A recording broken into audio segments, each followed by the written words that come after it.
कमरे का दरवाज़ा एक तेज आवाज़ के साथ खुला और वीर ने उसे झटके से अपने पैर से बंद कर दिया। बाहर की मूसलाधार बारिश का शोर दरवाज़ा बंद होते ही कम हो गया और अब कमरे में सिर्फ एसी की धीमी भिनभिनाहट थी। वीर का चेहरा गुस्से से लाल हो रहा था। उसने अपनी टाई को एक झटके में खींचकर ढीला किया और अपनी शर्ट की आस्तीन ऊपर चढ़ाते हुए कमरे के बीचों बीच आकर खड़ा हो गया। उसकी सांसें तेज चल रही थी। तुम्हारा दिमाग पूरी तरह से खराब हो चुका है तारा, वीर ने अपने दांत पीसते हुए कहा। उसकी आवाज़ भारी और गुस्से से कांप रही थी। वहाँ पार्टी में ऑफिस के सारे लोग थे, क्लाइंट्स थे। तुम्हें इतनी शराब पीने की क्या ज़रूरत थी, वो भी उन बच्चों की जीद में आकर। अगर किसी के सामने हमारे रिश्ते का सच बाहर आ जाता तो मेरे पूरे बिजनेस का क्या होता। तारा, जो नशे में पूरी तरह से धूत थी, लड़खड़ाती हुई अंदर आई। उसके बाल बिखरे हुए थे और काजल थोड़ा फैल गया था, लेकिन उसके चेहरे पर वो बेपरवाह क्रेजी सी मुस्कान अभी भी चिपकी हुई थी। उसने अपनी भारी हील्स उतारी और बिना देखे हवा में उछाल दी। एक हील सीधे वीर के जूतों के पास आकर गिरी। ओहो, मिस्टर एंग्री बर्ड का बिजनेस। तारा जोर से हंसी। वो हंसी वीर के गुस्से को हमेशा बढ़ाती थी, लेकिन आज उसी हंसी ने उसके अंदर एक अजीब सी बेकाबू आग लगा दी थी। दुनिया ख़त्म नहीं हो रही है वीर, थोड़े से शेयर्स ही गिरते ना। तुम हमेशा इतने कड़क क्यों रहते हो, कभी तो रिलैक्स करना सीखो। वीर ने गहरी सांस ली और अपनी आंखें बंद कर ली। वह खुद को कंट्रोल करने की आखिरी कोशिश कर रहा था। वह जानता था कि इस वक्त तारा नशे में है और वो खुद भी शराब के खुमार से पूरी तरह छूता नहीं था। अगर वो इस जंगली बिल्ली के और करीब गया तो वो अपने बनाए हुए सारे नियम, वो 1 साल का कॉन्ट्रैक्ट, सब कुछ भूल जाएगा। मैं सोफे पर सो रहा हूँ, वीर ने अपनी उंगली से तारा की तरफ इशारा करते हुए एकदम सख्त बॉस वाले लहजे में कहा। और तुम चुपचाप बेड पर जाओ और सो जाओ। हमारे बीच एक लाइन है, याद है ना? आज रात मुझसे दूर रहना। तारा ने अपना सिर हल्का सा टेढ़ा किया। उसकी नशीली आंखों में एक शरारती और बेहद कातिलाना चमक आ गई। और अगर मैं तुम्हारी वो लाइन मिटा दूँ तो? तारा ने मुस्कुराते हुए कहा। वह लड़खड़ाते कदमों से वीर की तरफ बढ़ने लगी। वीर ने पीछे हटने की कोशिश की, लेकिन 2 ही कदमों में उसके पीछे दीवार आ गई। तारा सीधे आकर वीर के चौड़े सीने से टकराई। वीर ने तुरंत अनजाने में ही अपना हाथ तारा की कमर पर रख दिया ताकि वो ज़मीन पर ना गिर पड़े। जैसे ही तारा के शरीर की गर्माहट वीर से टकराई, वीर का दिमाग जैसे शून्य हो गया। तारा की सांसों में घुली वो शराब और उसकी वो मीठी सी खुशबू वीर के बचे कुचे कंट्रोल को बुरी तरह से तोड़ रही थी। पीछे हटो तारा, वीर ने कहा, लेकिन इस बार उसकी आवाज़ में वो पहले वाली शक्ति बिल्कुल नहीं थी। वो आवाज़ भारी हो चुकी थी और हल्की सी कांप रही थी। उसका दिमाग चीख चीख कर कह रहा था कि इस लड़की को खुद से दूर धकेल दे, पर उसके हाथों ने तारा की कमर को अपनी तरफ और कस कर जकड़ लिया था। क्यों हटूं? तारा ने अपनी आधी खुली आंखों से वीर को देखा। उसने अपने दोनों हाथ वीर के सीने पर रख दिए और बहुत ही नज़ाकत से धीरे धीरे उसकी शर्ट के बटन खोलने लगी। तुम खुद से मुझे दूर भेजना चाहते हो मिस्टर बॉस, पर तुम्हारी ये धड़कनें तो कुछ और ही कहानी सुना रही है। ये इतनी तेज क्यों भाग रही है? तुम नशे में हो तारा, और तुम्हें नहीं पता तुम क्या कर रही हो। वीर ने उसका हाथ पकड़ा और उसे रोकने की कोशिश की। वो इस रिश्ते को एक समझौते से आगे नहीं लेना जाना चाहता था। हमारा 1 साल का कॉन्ट्रैक्ट है। कल सुबह जब तुम्हारा नशा उतरेगा तो तुम्हें बहुत पछतावा होगा, और मैं सुबह तुम्हारी आंखों में वो पछतावा नहीं देखना चाहता। तारा ने एक झटके से अपना हाथ छुड़ाया और अपनी उंगलियों को वीर के घने बालों में उलझा दिया। उसने वीर के सिर को अपनी तरफ खींचा, इतना कि दोनों के होठ बस एक दूसरे को छूने ही वाले थे। वीर की सांसें तारा के होठों पर टकरा रही थी। मुझे पछतावा नहीं होता वीर। तारा ने वीर के होठों पर बहुत ही हल्के से अपने होठ छुआते हुए फुसफुसाया, और तुम भी जानते हो कि तुम मुझे रोकना नहीं चाहते। तुम बस अपने इस फालतू के गुस्से और उस बेवकूफ़ी भरे कॉन्ट्रैक्ट के पीछे छुप रहे हो। आज रात कोई कॉन्ट्रैक्ट नहीं है, आज रात सिर्फ मैं हूँ। वो एक हल्का सा स्पर्श और तारा का वो बेखौफ अंदाज वीर के सारे सब्र को तोड़ने के लिए काफ़ी था। उसका वो सख्त, खड़ूस और हमेशा हुक्म चलाने वाला रूप एक ही पल में मोम की तरफ पिघल गया। वीर के सीने से एक हल्की सी गुर्राहट निकली। उसने तारा को अपनी बाहों में उठाया और एक झटके में दीवार से लगा दिया। तारा के मुंह से एक हल्की सी सिसकी निकली, लेकिन अगले ही पल उसके चेहरे पर जीत की वो क्रेजी स्माइल आ गई, क्योंकि उसने शहर के सबसे कड़क इंसान को अपने सामने झुका लिया था। तुमने खुद ही आफत मोल ली है, जंगली बिल्ली, वीर ने भारी और जुनूनी आवाज़ में कहा। इससे पहले कि तारा कोई और ताना मारती, वीर के होठ पूरी शिद्दत और एक अजीब से पागलपन के साथ तारा के होठों पर टूट पड़े। वो किस बहुत ही जंगली, बेकाबू और महीनों की दबी हुई चाहत का नतीजा था। वीर अब खुद को रोकने की कोई कोशिश नहीं की। वीर के होठ पूरी शिद्दत और एक अजीब से पागलपन के साथ तारा के होठों से जा मिले। वो किस बहुत ही जंगली और बेकाबू था। दोनों एक दूसरे को ऐसी किस कर रहे थे जैसे खा ही जाएगा। दोनों एक दूसरे की सांसें छीन लेना चाहते थे। तारा के हाथ वीर की गर्दन और बालों को ऐसे जकड़े हुए थे जैसे वो उसे कभी जाने नहीं देना चाहती हो। तभी वीर ने उसे अपनी गोद में उठाते हुए बेड पर बैठा दिया। उसके बाद उसके कपड़ों को बेतरफी से खोलते हुए उसके होठों को बाइट करने लगा। तारा के हाथ वीर की गर्दन और बालों को ऐसे जकड़े हुए थे जैसे वो उसे कभी जाने नहीं देना चाहती हो। वीर का सारा बचा कुचा संयम अब पूरी तरह से टूट चुका था।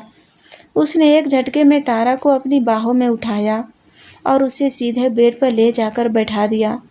नशे और उस भयानक चाहत में वीर की सांसें बहुत भारी हो गई थी। उसने बिना किसी नजाकत के बेहद बेतरकीबी से तारा के कपड़ों की उन रुकावटों को हटाना शुरू किया जो उनके बीच थी।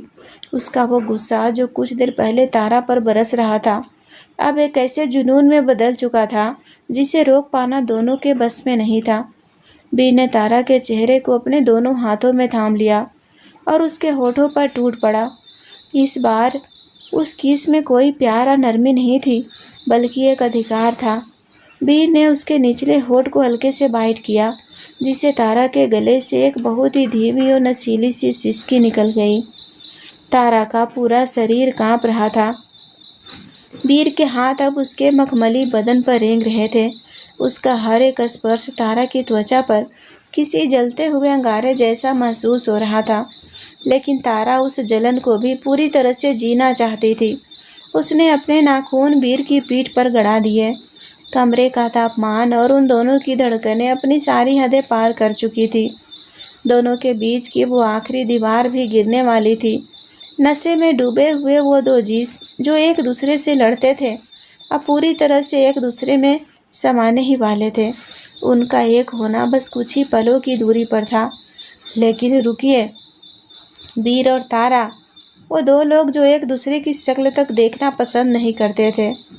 वो वीर जो अपनी ज़िंदगी को किसी अलार्म घड़ी की तरह एकदम सटीक और अनुशासन में जीता था, जिसे हर चीज़ परफेक्ट चाहिए थी, और वो तारा जो किसी तूफान की तरह थी, बिना किसी नियम के जीने वाली, एकदम बेपरवाह और सनकी। ये दोनों इस होटल के कमरे में इस हालत में कैसे पहुँचे? आग और पानी का ये भयानक मिलन आखिर शुरू कहाँ से हुआ था? इस सवाल का जवाब आज से ठीक 1 महीने पीछे छुपा था। एक ऐसी शादी में जिसे दोनों ने अपनी ज़िंदगी की सबसे बड़ी सज़ा मान लिया था। 1 महीने पहले शहर के सबसे बड़े अस्पताल के वीआईपी वार्ड के बाहर भयंकर सन्नाटा था। तारा कोने में खड़ी फूट फूट कर रो रही थी। उसके पिता को अचानक दिल का दौरा पड़ा था। उनकी कंपनी पूरी तरह से दिवालिया हो चुकी थी और बाजार का करोड़ों का कर्ज उनके सिर पर था। इस सदमे ने उन्हें मौत के दरवाजे पर ला खड़ा किया था। तभी उस खामोश कॉरिडोर में वीर के जूतों की भारी आहट गूंजी। वीर का परिवार शहर का सबसे रईस और रुतबे वाला परिवार था और वीर के पिता तारा के पिता के सबसे पुराने दोस्त थे। वीर अपनी जेब में हाथ डाले एकदम सख्त चेहरे के साथ तारा के सामने आकर खड़ा हो गया। उसकी आंखों में कोई हमदर्दी नहीं थी, बस एक कड़वी सच्चाई थी। तुम्हारे पिता का इलाज शुरू हो गया है, वीर ने अपनी ठंडी और भारी आवाज़ में कहा, और उनकी कंपनी का सारा कर्जा मेरे परिवार ने चुका दिया है। अब वो पुलिस या बैंक के चक्रों से आज़ाद है। तारा ने अपनी लाल और सूजी हुई आंखें उठाई। शुक्रिया, मैं यह एहसान ज़िंदगी भर याद रखूंगी। मैं पाई पाई चुका दूंगी तुम्हारी। वीर के चेहरे पर एक व्यंग्यात्मक मुस्कान आ गई। पाई पाई? तुम खुद को बेच भी दोगी ना, तो भी मेरा कर्जा नहीं चुका पाओगी, और मुझे तुम्हारे एहसान की कोई ज़रूरत नहीं है। ये सब मैंने अपनी दादी के कहने पर किया है, और उनकी एक शर्त है। तारा की धड़कन तेज हो गई। कैसी शर्त? वीर थोड़ा आगे झुका। उसकी आंखों में एक अजीब सी नफरत थी। शर्त यह है कि तुम्हें मुझसे शादी करनी होगी कल सुबह। तारा को लगा जैसे किसी ने उसे जोरदार तमाचा मार दिया हो। क्या तुम पागल हो गए हो? मैं तुमसे शादी करूंगी।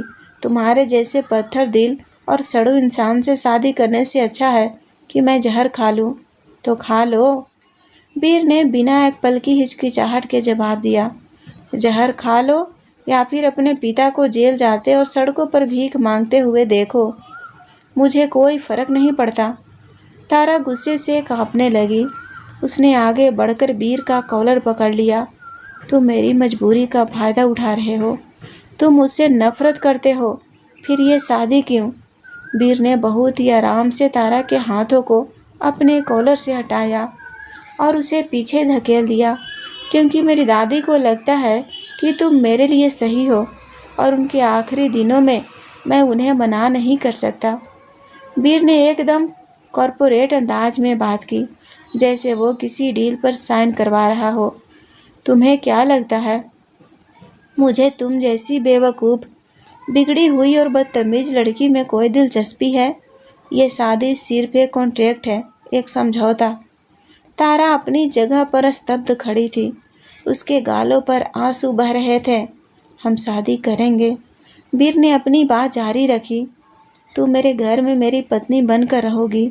दादी के सामने हम दुनिया का सबसे खुशहाल जोड़ा होने का नाटक करेंगे, और ठीक 1 साल बाद, जिस दिन दादी का साया हमारे सिर से उड़ जाएगा, मैं तुम्हें तलाक के पेपर्स थमा दूंगा। तुम आज़ाद, मैं आज़ाद। दिल मंजूर है? तारा के पास कोई और रास्ता नहीं था। अपने पिता की ज़िंदगी बचाने के लिए उसे अपनी ज़िंदगी का सौदा करना ही पड़ा। उसने कांपते हुए होठों से हामी भर दी। अगले ही दिन एक बहुत ही सादे समारोह में, बिना किसी प्यार और बिना किसी खुशी के, दोनों ने अग्नि के साथ फेरे ले लिए।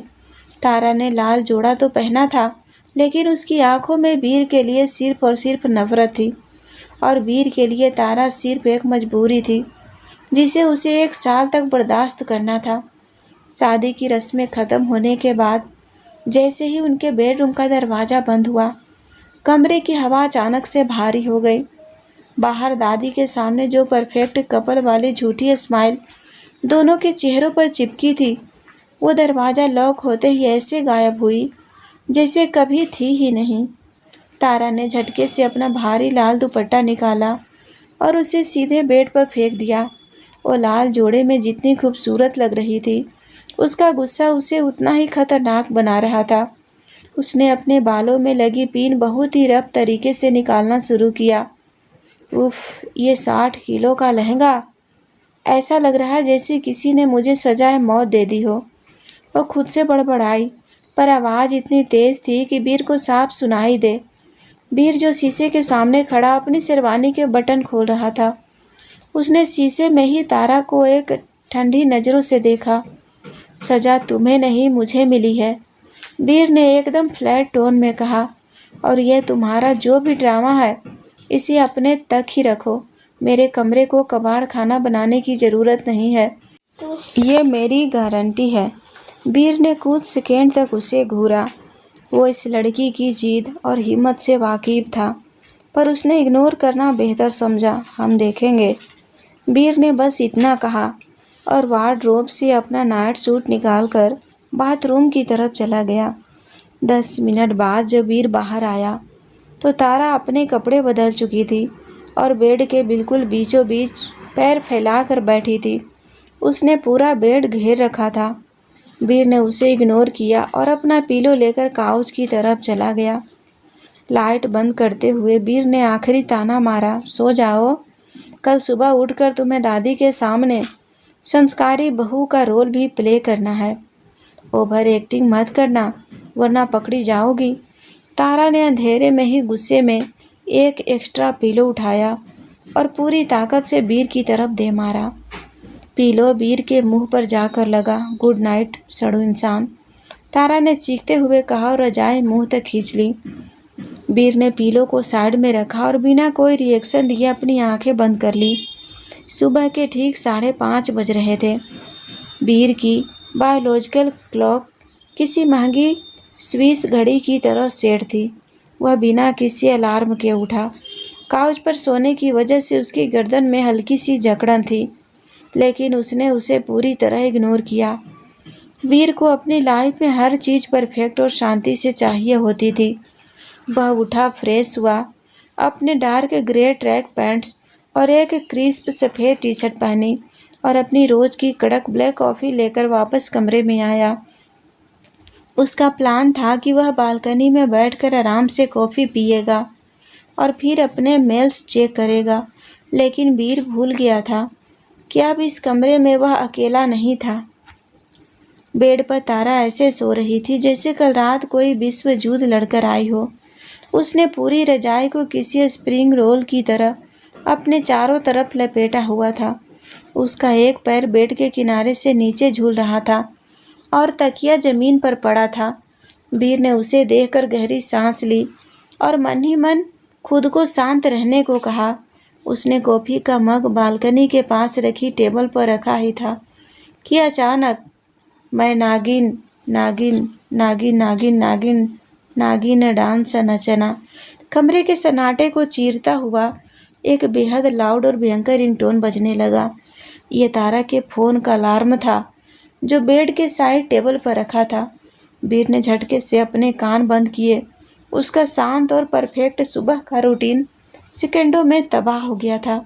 उसने गुस्से से तारा की तरफ देखा, यह उम्मीद करते हुए कि वह इस कानफोड़ू आवाज़ को तुरंत बंद करेगी, लेकिन तारा वह तो किसी और ही दुनिया में थी।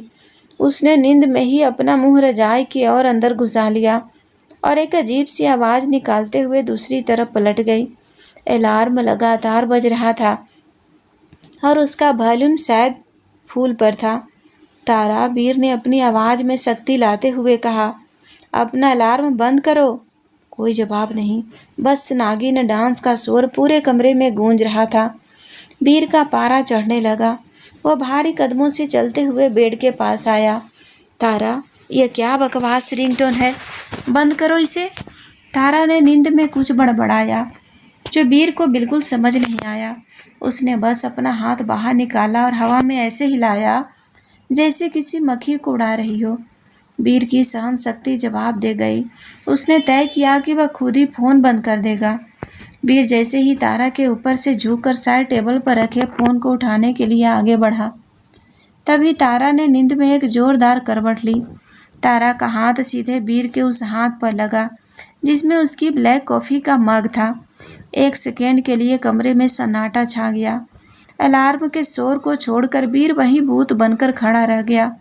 उसकी बिल्कुल साफ सफ़ेद टी शर्ट पर अब एक बहुत बड़ा गहरा भूरा डिजाइन बन चुका था। पूरी की पूरी ब्लैक कॉफ़ी वीर के सीने और कपड़ों पर गिर चुकी थी। हल्की गर्म कॉफ़ी का एहसास और टी शर्ट का वो हाल देखकर वीर की आंखों से जैसे आग निकलने लगी।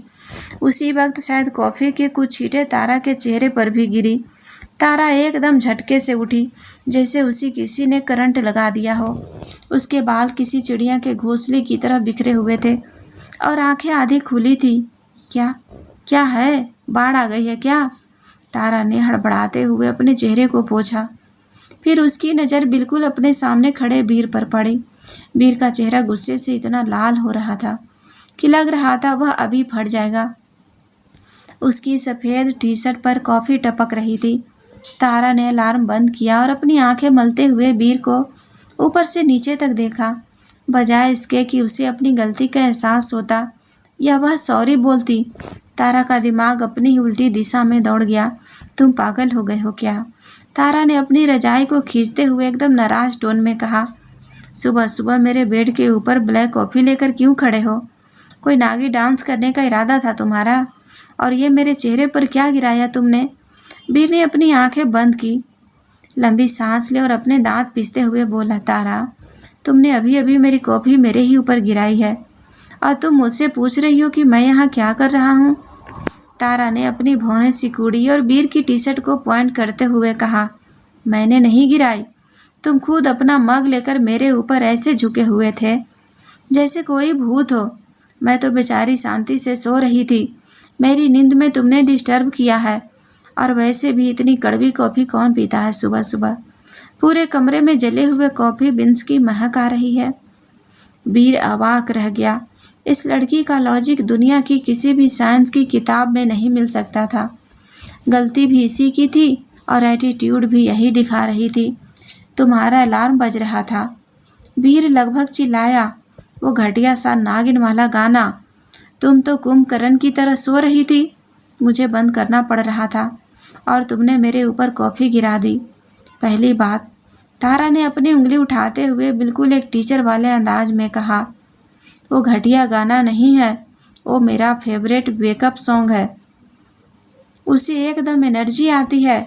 और दूसरी बात, अगर मेरा अलार्म बज रहा था तो मुझे उठाना चाहिए था ना। खुद हीरो बनकर फ़ोन बंद करने की क्या ज़रूरत थी? अब ख़राब कर ली ना अपनी टी शर्ट। जाओ अब जाकर कपड़े बदलो, मुझे और सोने दो।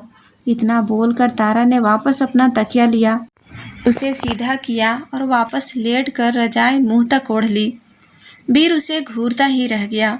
उसका मन कर रहा था कि वो इस लड़की को रजाई समेत उठाकर बालकनी से नीचे फेंक दे, लेकिन वो कर कुछ नहीं सकता था। उसने गुस्से में अपने बाल पीछे किए और बिना कुछ कहे भारी कदमों से बाथरूम की तरफ चला गया। बाथरूम का दरवाज़ा इतनी ज़ोर से बंद हुआ कि तारा की रजाई के अंदर हल्की सी हंसी फूट पड़ी। उसने जानबूझकर कॉफ़ी नहीं गिराई थी, लेकिन वीर का वो गुस्से वाला सड़ा हुआ चेहरा देखकर उसकी सुबह बहुत ही शानदार हो गई थी। वही वीर गुस्से से तैयार होकर नीचे चला गया। तब जाकर वो निकलकर बाथरूम गई थी और 30 मिनट बाद वो फाइनली तैयार हो गई थी। वही नीचे डाइनिंग टेबल पर नाश्ता लग चुका था। वीर अपने नए और कड़क नेवी ब्लू सूट में बैठा, बिल्कुल एक टिपिकल बिजनेसमैन की तरह अपना आईपैड चेक कर रहा था। दादी टेबल के दूसरे सिरे पर बैठी शांति से चाय पी रही थी। तभी सीढ़ियों से उतरते हुए पाजेब की छमछम आवाज़ आई। वीर ने आईपैड से नज़रें हटाई और उसकी आंखें फटी की फटी रह गई। तारा एक बहुत ही हैवी और चमकीला पीला सूट पहने हुए नीचे आ रही थी। उसने बालों में एक बड़ा सा गजरा लगाया हुआ था और उसके चेहरे पर दुनिया की सबसे झूठी लेकिन एक्सट्रीमली स्वीट स्माइल चिपकी हुई थी। वह बिल्कुल 90 के दशक की किसी टीवी सीरियल की संस्कारी बहू लग रही थी। तारा सीधे दादी के पास गई और झुककर उनके पैर छुए। प्रणाम दादी जी, तारा ने इतनी सुरीली और चाशनी में डूबी हुई आवाज़ में कहा कि वीर के हलक में उसका टोस्ट अटक गया। उसे जोर से खांसी आ गई। जीती रहो मेरी बच्ची। दादी ने खुश होकर तारा के सिर पर हाथ रखा। आओ नाश्ता कर लो। तारा अपनी कुर्सी पर नहीं बैठी, वह सीधे वीर के पास आई। वीर उसे बड़ी बड़ी आंखों से ऐसे देख रहा था जैसे कोई एलियन आ गया हो। अरे वीर जी, तारा ने वीर जी शब्द पर इतना जोर दिया कि वीर को लगा उसके कानों से खून निकल आएगा। आपने अभी तक पोहे नहीं खाए? लाइए मैं सर्व कर देती हूँ। तारा ने ज़बरदस्ती वीर की प्लेट में ढेर सारा पोहा डाल दिया। वीर ने उसे घूरते हुए दांतों के बीच से फुसफुसाया, ये क्या तमाशा है? वीर जी सीरियसली? तारा ने दादी की तरफ एक मीठी स्माइल पास की और फिर वीर की तरफ झुककर फुसफुसाते हुए जवाब दिया, सुबह की कॉफ़ी का बदला निकाल रहे थे ना मुझे इग्नोर करके। अब देखो मेरी ओवर एक्टिंग। दादी इम्प्रेस, तुम डिप्रेस। तारा फिर से जोर से बोली। दादी जी, वीर जी तो बिल्कुल अपना ध्यान नहीं रखते। देखिए ना कितने कमज़ोर लग रहे हैं। मैं तो कहती हूँ इन्हें ऑफिस का काम थोड़ा कम कर देना चाहिए। दादी हंस पड़ी। तू बिल्कुल सही कह रही है तारा। जब से तू आई है मुझे लग रहा है अब ये घर संभल जाएगा। वीर ने अपना आईपैड टेबल पर रखा। उसकी वो टिपिकल खुखार बिजनेसमैन वाली स्माइल वापस आ गई थी। तारा को लगा उसने वीर को परेशान कर दिया है, पर वो भूल गई थी कि वीर हमेशा उससे एक कदम आगे चलता था। वीर ने अचानक तारा का हाथ पकड़ा। दादी के सामने वो पकड़ बहुत प्यारी लग रही थी, लेकिन असल में वीर ने उसका हाथ इतनी जोर से जकड़ा था कि तारा के मुंह से एक हल्की सी आवाज़ निकल गई। दादी, आप बिल्कुल सही कह रही हैं। वीर ने तारा को अपने और करीब खींचते हुए कहा। तारा घर को बहुत अच्छे से संभाल सकती है, पर मुझे लगता है कि घर में ये बोर हो जाएगी। इसीलिए मैंने एक डिसीजन लिया है। तारा की झूठी स्माइल अचानक गायब होने लगी। उसका छठी इंद्रिय अलार्म बजा रही थी कि सड़ा हुआ इंसान कुछ बहुत बुरा करने वाला है। कैसा डिसीजन बेटा? दादी ने उत्सुकता से पूछा। वीर ने तारा की आंखों में सीधे देखते हुए एक विक्ट्री वाली स्माइल दी। दादी, तारा आज से मेरे साथ ऑफिस जाएगी। ये मेरी नई पर्सनल सेक्रेटरी है। आखिर इसे मेरे काम का भी तो ध्यान रखना है ना डार्लिंग? डार्लिंग शब्द सुनकर तारा को ऐसा लगा जैसे किसी ने उसे करेले का जूस पिला दिया हो। उसकी आंखें गुस्से से बड़ी हो गई। वह ना बोलना चाहती थी, चिल्लाना चाहती थी, लेकिन दादी सामने बैठी खुशी से ताली बजा रही थी। ये तो बहुत ही बढ़िया आइडिया है।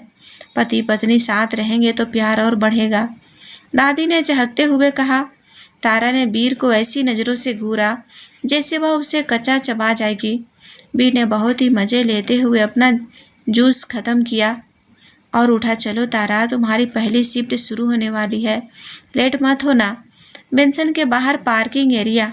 जैसे ही दोनों घर के मेन दरवाजे से बाहर निकले और दादी की नज़रों से दूर हुए, तारा ने एक जोरदार झटके से अपना हाथ वीर की पकड़ से छुड़ाया। उसका संस्कारी बहू वाला सारा ड्रामा सेकंडों में हवा हो गया और उसका असली जंगली रूप बाहर आ गया। यह कब हुआ? किसने कहा मैं तुम्हारी सेक्रेटरी बनूंगी? तारा लगभग वीर के चेहरे पर उंगली पॉइंट करते हुए चिल्लाई। मैं कोई तुम्हारी नौकरानी दिखती हूँ क्या? एक तो ये 25 किलो का सूट पहनकर मैंने तुम्हारी दादी को इम्प्रेस किया और तुमने मुझे जॉब पर रख लिया। वीर बहुत ही रिलैक्स तरीके से अपनी कार के दरवाजे के पास खड़ा था। उसने अपने कोट के बटन ठीक किए और अपनी क्लाई की महंगी रोलेक्स घड़ी देखते हुए बोला। सुबह तुमने मेरा अलार्म वाला रूल तोड़ा, फिर मेरी फेवरेट ब्लैक कॉफ़ी मेरी सर पर गिराई और अभी डाइनिंग टेबल पर मुझे वीर जी बोलकर इरिटेट किया। हिसाब तो बराबर करना था ना? पर सेक्रेटरी, तारा ने अपना सिर पकड़ लिया। तुम्हें पता भी है मुझे ऑफिस के काम का वो भी नहीं आता। एक्सेल सीट तो छोड़ो, मुझे तुम्हारे वो अजीब से कॉर्पोरेट वर्ड्स भी समझ नहीं आते। मैं तुम्हारी मीटिंग्स में जाकर क्या करूँगी? नागिन डांस? वीर हल्का सा हंसा। उसकी वो डीप रफ हंसी तारा को हमेशा और भी ज़्यादा गुस्सा दिलाती थी। तुम्हें कुछ नहीं करना है, वीर ने कार का दरवाज़ा खोलते हुए कहा। तुम्हें बस मेरे केबिन के बाहर बैठना है ताकि तुम मेरी नज़रों के सामने रहो। हाँ, कॉफ़ी बनानी सीख लेना, क्योंकि अगर तुमने ऑफिस में मेरे ऊपर कुछ गिराया तो मैं तुम्हें सैलरी में से कट कर दूंगा। सैलरी? तारा ने अपनी आंखें सिकुड़ी। तुम मुझे पे करने वाले हो? बिल्कुल नहीं, वीर ने कार में बैठते हुए कहा। तुम वैसे भी मेरे भारी कर्जा के नीचे दबी हो। ये तुम्हारी EMI कटेगी। तारा गुस्से से उबल पड़ी। उसने कार का दूसरा दरवाज़ा इतनी ज़ोर से खोला कि वीर को लगा दरवाज़ा हाथ में आ जाएगा।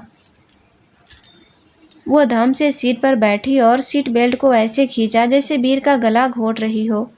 ठीक है मिस्टर वीर, तारा ने अपनी बाहें सीने पर बांधते हुए एक खतरनाक स्माइल दी। तुमने खुद मुसीबत मोल ली है ना, तो अब भुगतो। आज मैं तुम्हारे ऑफिस में ऐसा रायता फैलाऊंगी कि तुम खुद मुझे निकाल दोगे। तुम्हारी मीटिंग्स के बीच में अगर मैंने पिज़्ज़ा ऑर्डर नहीं किया तो मेरा नाम भी तारा नहीं। वीर ने कार स्टार्ट की। उसका चेहरा अभी भी शांत था, पर अंदर ही अंदर उसे इस लड़की की बकवास और उसके क्रेजी लॉजिक के साथ मजा आने लगा था। हम देखेंगे। वीर ने कार को तेज स्पीड में आगे बढ़ाते हुए बस इतना ही कहा। डील सिर्फ 1 साल की थी, लेकिन वीर को अब समझ आ रहा था कि इस लड़की के साथ एक दिन निकालना भी उसके शांत और परफेक्ट दिमाग का पूरा टेस्ट होने वाला था। 30 मिनट्स बाद वीर की शानदार और लंबी काली कार शहर की सबसे ऊंची और आलीशान इमारत के सामने रुकी। वीर जैसे ही कार से बाहर निकला, उसका ऑरा एकदम बदल चुका था। वह घर का वह इंसान नहीं था जिससे तारा लड़ रही थी। वह इस पूरे कारपोरेट साम्राज्य का बेताज बादशाह था। उसका कड़क नेवी ब्लू सूट, सेट किए हुए बाल और चेहरे पर वह खौफनाक गंभीरता किसी को भी डराने के लिए काफ़ी थी। तारा उसके पीछे पीछे बड़बड़ाते हुए कार से बाहर निकली। वह भारी पीला सूट और उसमें लगे अनगिनत मोतियों का वजन उसे चलने में दिक्कत दे रहा था। लिफ्ट में दोनों अकेले थे। जैसे ही लिफ्ट के दरवाजे बंद हुए, वीर ने लिफ्ट का बटन दबाया और बिना तारा की तरफ देखे एकदम सपाट आवाज़ में कहा, एक बात अपने दिमाग में बहुत अच्छे से बिठा लेना तारा, इस ऑफिस में किसी को भी हमारी शादी के बारे में भनक नहीं लगनी चाहिए। दुनिया के लिए और इस ऑफिस के पूरे स्टाफ के लिए तुम सिर्फ मेरी नई सेक्रेटरी हो, मेरी पत्नी नहीं। तारा ने अपनी आंखें घुमाई और अपनी भारी दुपट्टे को झटके से कंधे पर सेट किया। मुझ पर कोई एहसान नहीं कर रहे हो तुम। मुझे भी कोई शौक नहीं है अपने माथे पर तुम्हारे नाम का बोर्ड लटकाकर घूमने का। वैसे भी तुम्हारी शक्ल देखकर लोग मुझे भी बेवकूफ़ समझेंगे कि मैंने तुम्हारे जैसे सड़े हुए इंसान से शादी की। वीर ने धीरे से गर्दन घुमाई और उसे एक बेहद ठंडी नज़र दी। ओवर स्मार्ट बनने की कोशिश मत करना। ऑफिस के अंदर सिर्फ काम पर ध्यान देना, क्योंकि यहाँ मेरे नियम चलते हैं। तारा ने मुंह चिढ़ाया और लिफ्ट के दूसरी तरफ मुंह फेर कर खड़ी हो गई। दोनों का ईगो आसमान छू रहा था और कोई भी 1 इंच पीछे हटने को तैयार नहीं था। जैसे ही लिफ्ट के दरवाजे 50वें फ्लोर पर खुले, पूरे फ्लोर पर अचानक से एक भयानक सन्नाटा छा गया। जो कर्मचारी आपस में बात कर रहे थे, वे तुरंत अपने अपने कंप्यूटर स्क्रीन में ऐसे घुस गए जैसे उनकी ज़िंदगी उन्हीं पर निर्भर हो। वीर के केबिन के ठीक बाहर एक बहुत ही स्टाइलिश और बड़ी डेस्क थी। वहाँ सोनिया बैठी थी। सोनिया पिछले 3 साल से वीर की सीनियर सेक्रेटरी थी। वह हमेशा महंगे कपड़े पहनती थी और वीर को बहुत पसंद करती थी। उसे लगता था कि एक दिन वीर उसके प्यार को ज़रूर समझेगा। सोनिया हमेशा वीर के करीब जाने से बहाने ढूंढती रहती थी। वीर को देखते ही सोनिया अपनी जगह से उठी और अपनी सबसे कातिलाना मुस्कान के साथ आगे आई। गुड मॉर्निंग वीर सर। वीर ने सिर्फ हल्का सा सिर हिलाया। गुड मॉर्निंग सोनिया, ये तारा है। आज से ये मेरे साथ काम करेगी। इसे इसका डेस्क दिखा दो। सोनिया की मुस्कान अचानक से गायब हो गई। उसने तारा को ऊपर से नीचे तक घूरा। तारा का वह पीला चमकीला भारी सूट, बालों में गजरा और चेहरे पर वह मुझे कोई परवाह नहीं वाला अक्खड़ एटीट्यूड। सोनिया के अंदर जलन की एक तेज आग भड़क उठी। उसे लगा कि वीर सर की सेक्रेटरी होने का हक सिर्फ उसका है। तो यह अजीब सी लड़की अचानक से कहाँ से टपक पड़ी। ये नई सेक्रेटरी है? सोनिया ने थोड़ी चिढ़ी हुई आवाज़ में पूछा। तारा ने सोनिया को देखा और एक बेहद नकली लेकिन तीखी स्माइल दी। हाँ मैं, कोई प्रॉब्लम है क्या? वीर ने इस बहस को नज़रअंदाज किया और सीधे अपने केबिन की तरफ बढ़ गया। तारा भी उसके पीछे पीछे केबिन के अंदर आ गई। केबिन बहुत बड़ा और आलीशान था। पीछे एक बड़ी सी कांच की खिड़की थी जहाँ से पूरा शहर दिखता था। मेरा डेस्क कहाँ है? तारा ने चारों तरफ देखते हुए पूछा। मेरे केबिन के अंदर, वह कोने वाली टेबल तुम्हारी है। वीर ने अपनी कुर्सी पर बैठते हुए और अपना लैपटॉप खोलते हुए कहा। तुम्हें हर पल मेरी नज़रों के सामने रहना होगा। तारा को बहुत आलस आ रहा था। वह उस भारी सूट में थक चुकी थी। वह अपनी कुर्सी पर ऐसे गिरी जैसे उसकी सारी हड्डियां टूट गई हो। उसने अपने दोनों पैर डेस्क के नीचे फैलाए और एक गहरी सांस छोड़ी। थोड़ी देर में सोनिया केबिन के अंदर आई। वह वीर को एक ज़रूरी फाइल देने आई थी। फाइल देते हुए सोनिया ने जानबूझकर अपना हाथ वीर के हाथ से छुआने की कोशिश की और थोड़ा सा उसकी तरफ झुक गई। वीर ने तुरंत झटके से अपना हाथ पीछे खींच लिया। उसने सोनिया को ऐसी खूंखार और जानलेवा नज़र से घूरा कि सोनिया डर के मारे 2 कदम पीछे हट गई। फाइल टेबल पर रखो सोनिया। वीर की आवाज़ इतनी सर्द थी कि पूरे केबिन का तापमान गिरता हुआ महसूस हुआ। और मुझसे कम से कम 1 हाथ की दूरी बनाए रखना। मुझे पर्सनल स्पेस में दखल अंदाजी बिल्कुल बर्दाश्त नहीं है। सोनिया का चेहरा शर्म और डर से लाल हो गया। वह चुपचाप फाइल टेबल पर रखकर बाहर चली गई। तारा अपनी कुर्सी पर बैठी यह सब देख रही थी और अंदर ही अंदर मज़े ले रही थी। थोड़ी देर बाद वीर ने बिना देखे आवाज़ लगाई, तारा, वह नीली वाली फाइल लेकर मेरे पास आओ। तारा बहुत ही बेमन से उठी। वह फाइल लेकर वीर के पास गई और फाइल को बहुत ज़ोर से वीर के डेस्क पर पटक दिया।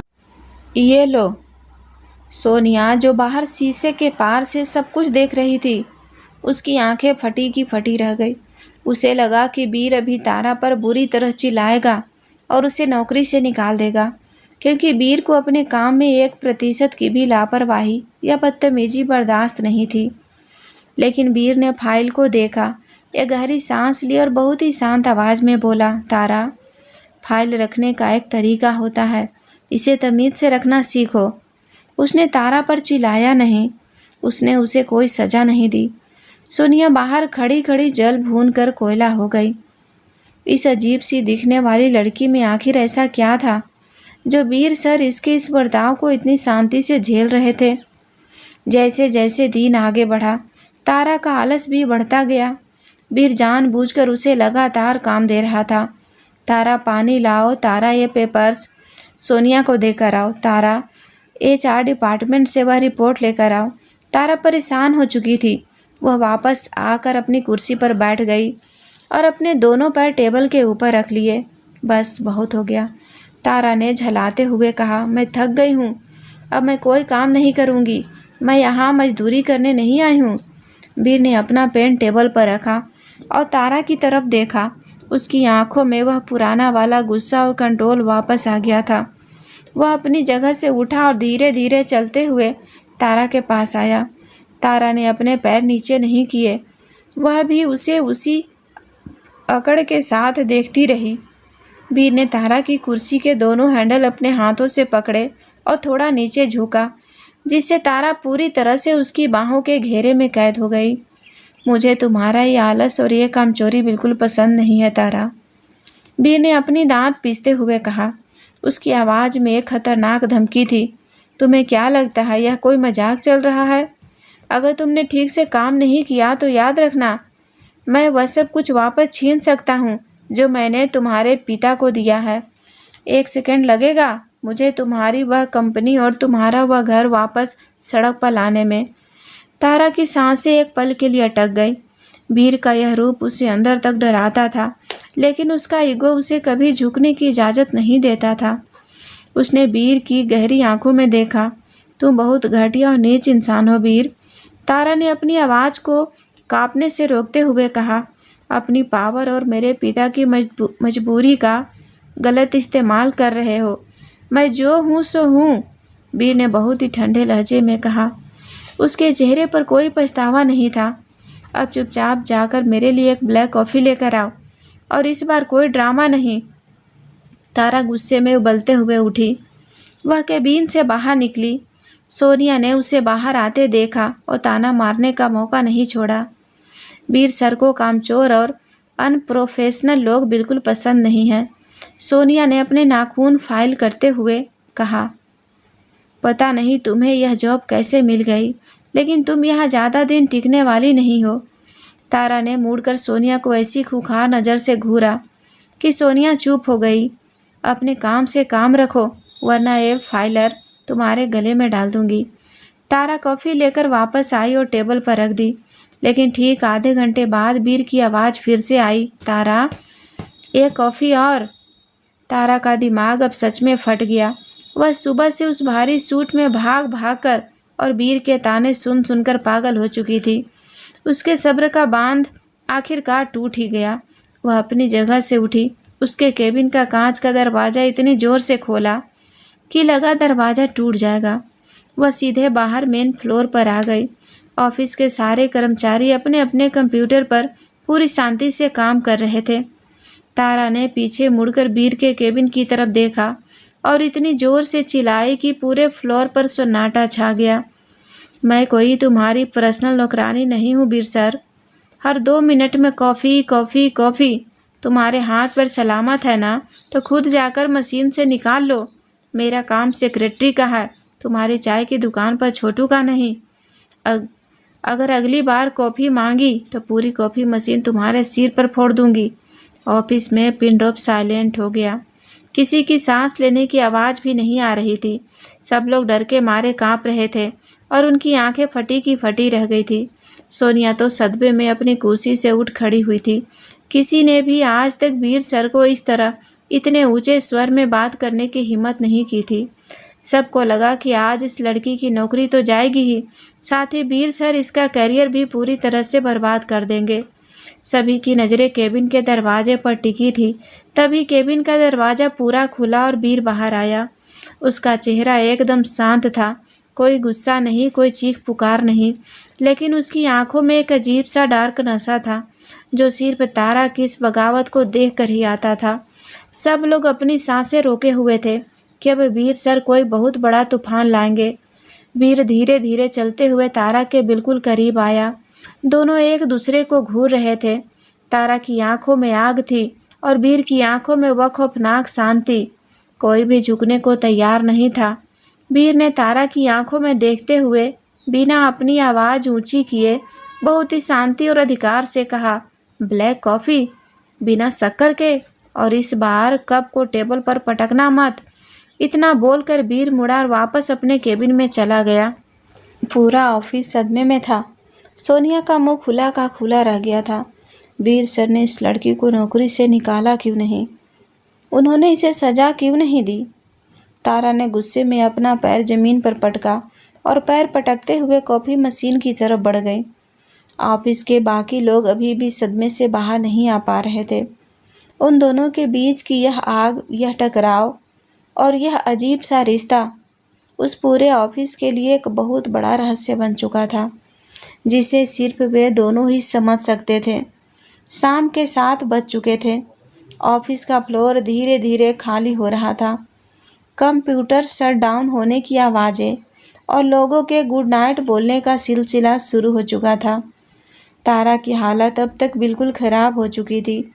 सुबह से उस 25 किलो के भारी भरकम पीले सूट और उन अनगिनत मोतियों ने उसकी सारी एनर्जी चूस ली थी।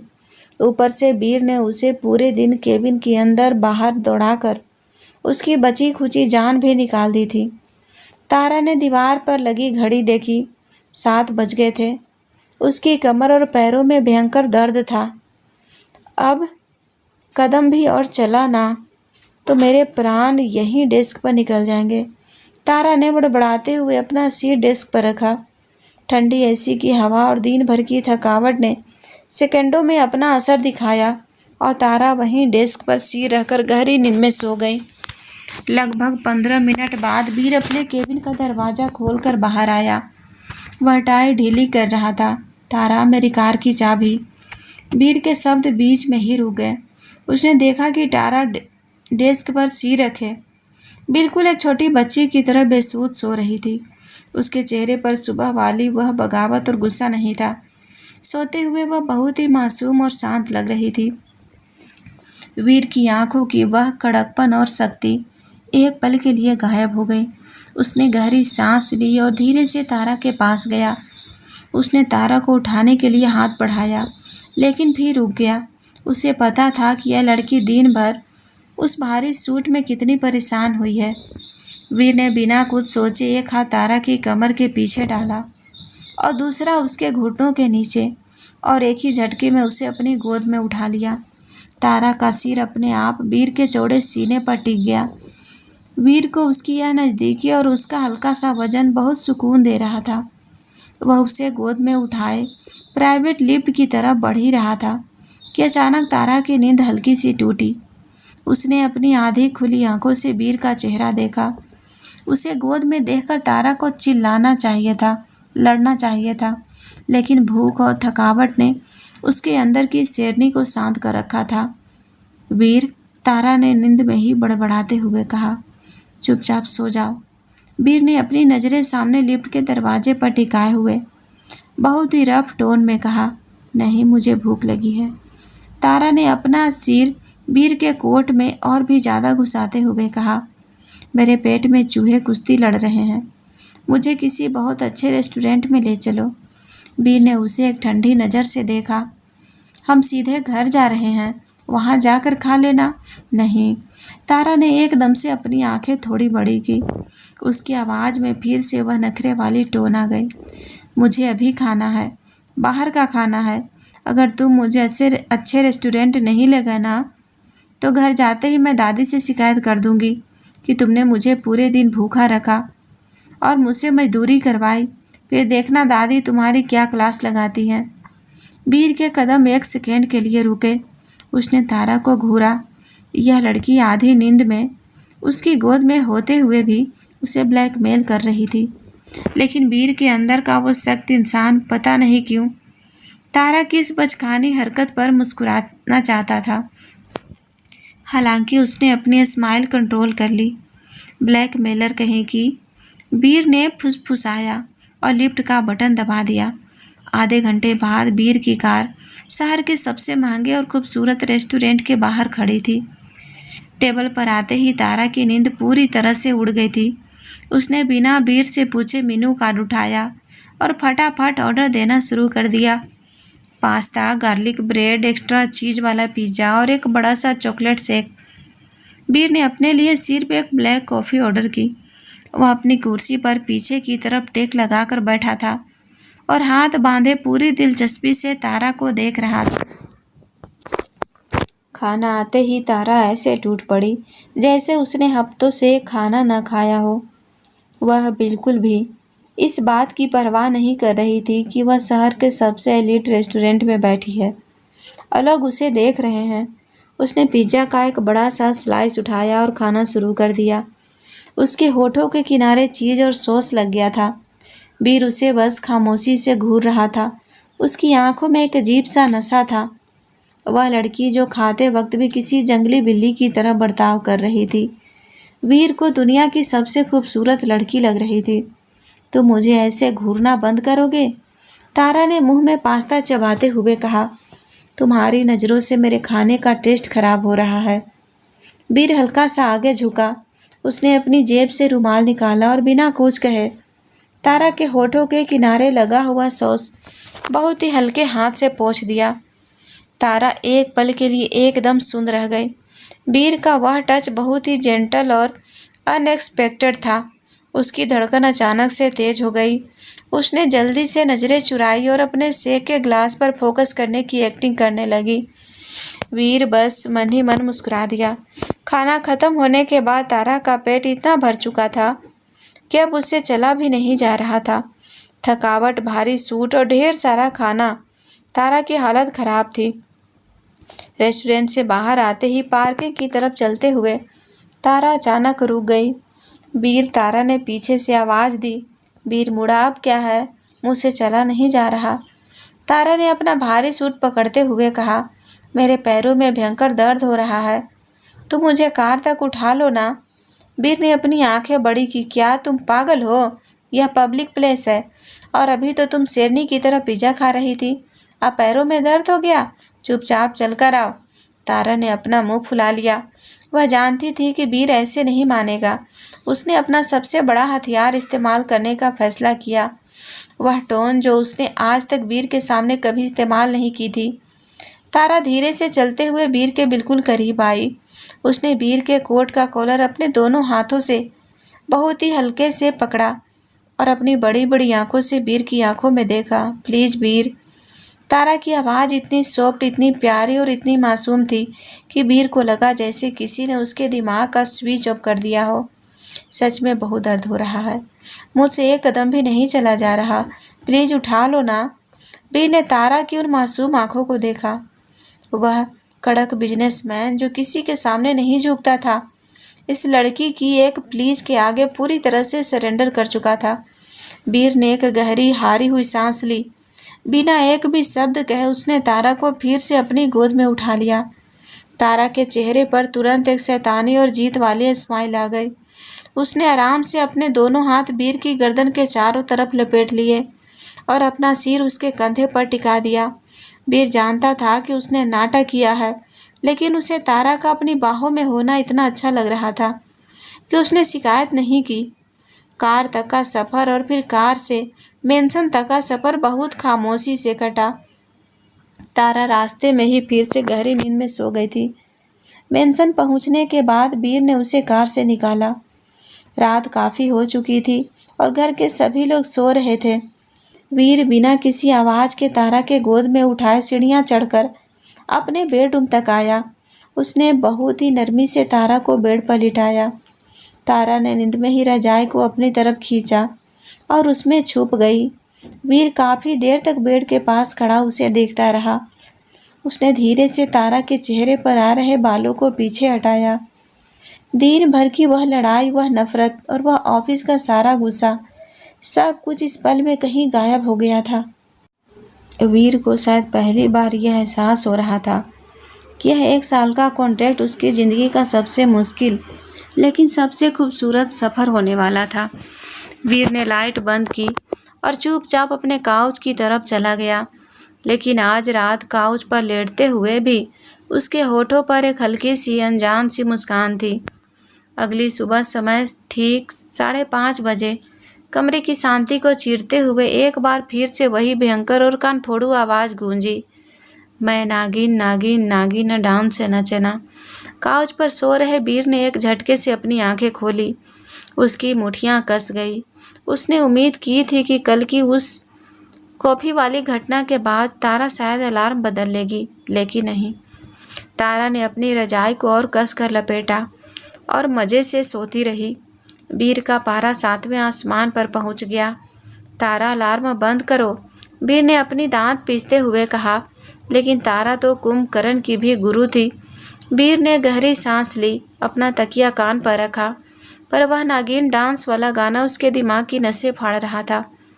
कल की तरह कॉफ़ी गिरने का रिस्क वीर नहीं लेना चाहता था। उसने गुस्से में अपना तकिया काउच पर पटका, फटाफट तैयार हुआ, अपना कोट और लैपटॉप बैग उठाया और तारा को उसी नागिन वाले शोर के बीच सोते हुए छोड़कर अपनी कार लेकर अकेले ही ऑफिस निकल गया। जब 2 घंटे बाद तारा की नींद खुली तो कमरे में वीर नहीं था। उसे एहसास हुआ कि वह खड़ूस इंसान उसे छोड़कर जा चुका है। सड़ा हुआ इंसान एक आवाज़ तो लगा सकता था। तारा बड़बड़ाते हुए कैब बुक करने लगी। तारा जब ऑफिस पहुंची तो उसका मूड कैब के ट्रैफिक और लेट होने की वजह से वैसे ही बहुत ख़राब था। वह अपनी डेस्क की तरफ बढ़ ही रही थी कि तभी पेंट्री के पास से गुजरते वक्त सोनिया ने उसका रास्ता रोक लिया। सोनिया के चेहरे पर एक बहुत ही कड़वी और जलन से भरी मुस्कान थी। उसने तारा को घूरते हुए कहा, कल वीर सर ने तुम्हें गोद में उठा लिया तो खुद को बहुत खास समझने लगी हो ना। सुन लो मेरी बात, तुम जैसी गंवार और कामचोर लड़कियों को वीर सर सिर्फ टाइम पास के लिए इस्तेमाल करते हैं। उनकी क्लास और तुम्हारा लेवल ज़मीन आसमान का फ़र्क है। उनसे दूर रहना, समझे। तारा, जिसका दिमाग पहले ही सुबह से ख़राब था, उसने गहरी सांस ली और बहुत ही मज़ेदार अंदाज में मुस्कुराई। अरे सोनिया दीदी, तारा ने अपने बाल झटकते हुए कहा, अगर तुम्हारा वीर सर इतना ही प्यारा और सोने का बना हुआ है तो तुम ही पटा लो ना। मुझे क्या भाषण दे रही हो, जाओ जाकर उनके गले लग जाओ। मुझे कोई शौक़ नहीं है उस चलते फिरते फ्रीजर के पास जाने का। सोनिया का चेहरा गुस्से से लाल हो गया। तारा का यह बेपरवाह एटीट्यूड उसे बर्दाश्त नहीं हुआ। तुम्हारी हिम्मत कैसे हुई मुझसे ऐसे बात करने की। सोनिया ने गुस्से में आगे बढ़कर तारा का हाथ जोर से पकड़ लिया। तारा की आंखों की चमक अचानक एक खतरनाक गुस्से में बदल गई। उसने बिना एक सेकंड की देरी किए सोनिया की कलाई को पकड़ा और एक झटके से उसे इस तरह मोड़ा कि सोनिया दर्द से चीख पड़ी। आह, छोड़ो मेरा हाथ, सोनिया दर्द से कराहते हुए बोली। तारा ने उसका हाथ थोड़ा और घुमाया और बिल्कुल उसके चेहरे के पास आकर बहुत ही सर्द आवाज में कहा, आज के बाद अगर मुझे छूने की कोशिश भी की ना तो ये हाथ टाइपिंग करने लायक नहीं बचेगा। अपना काम करो और मुझे मेरा काम करने दो, समझी?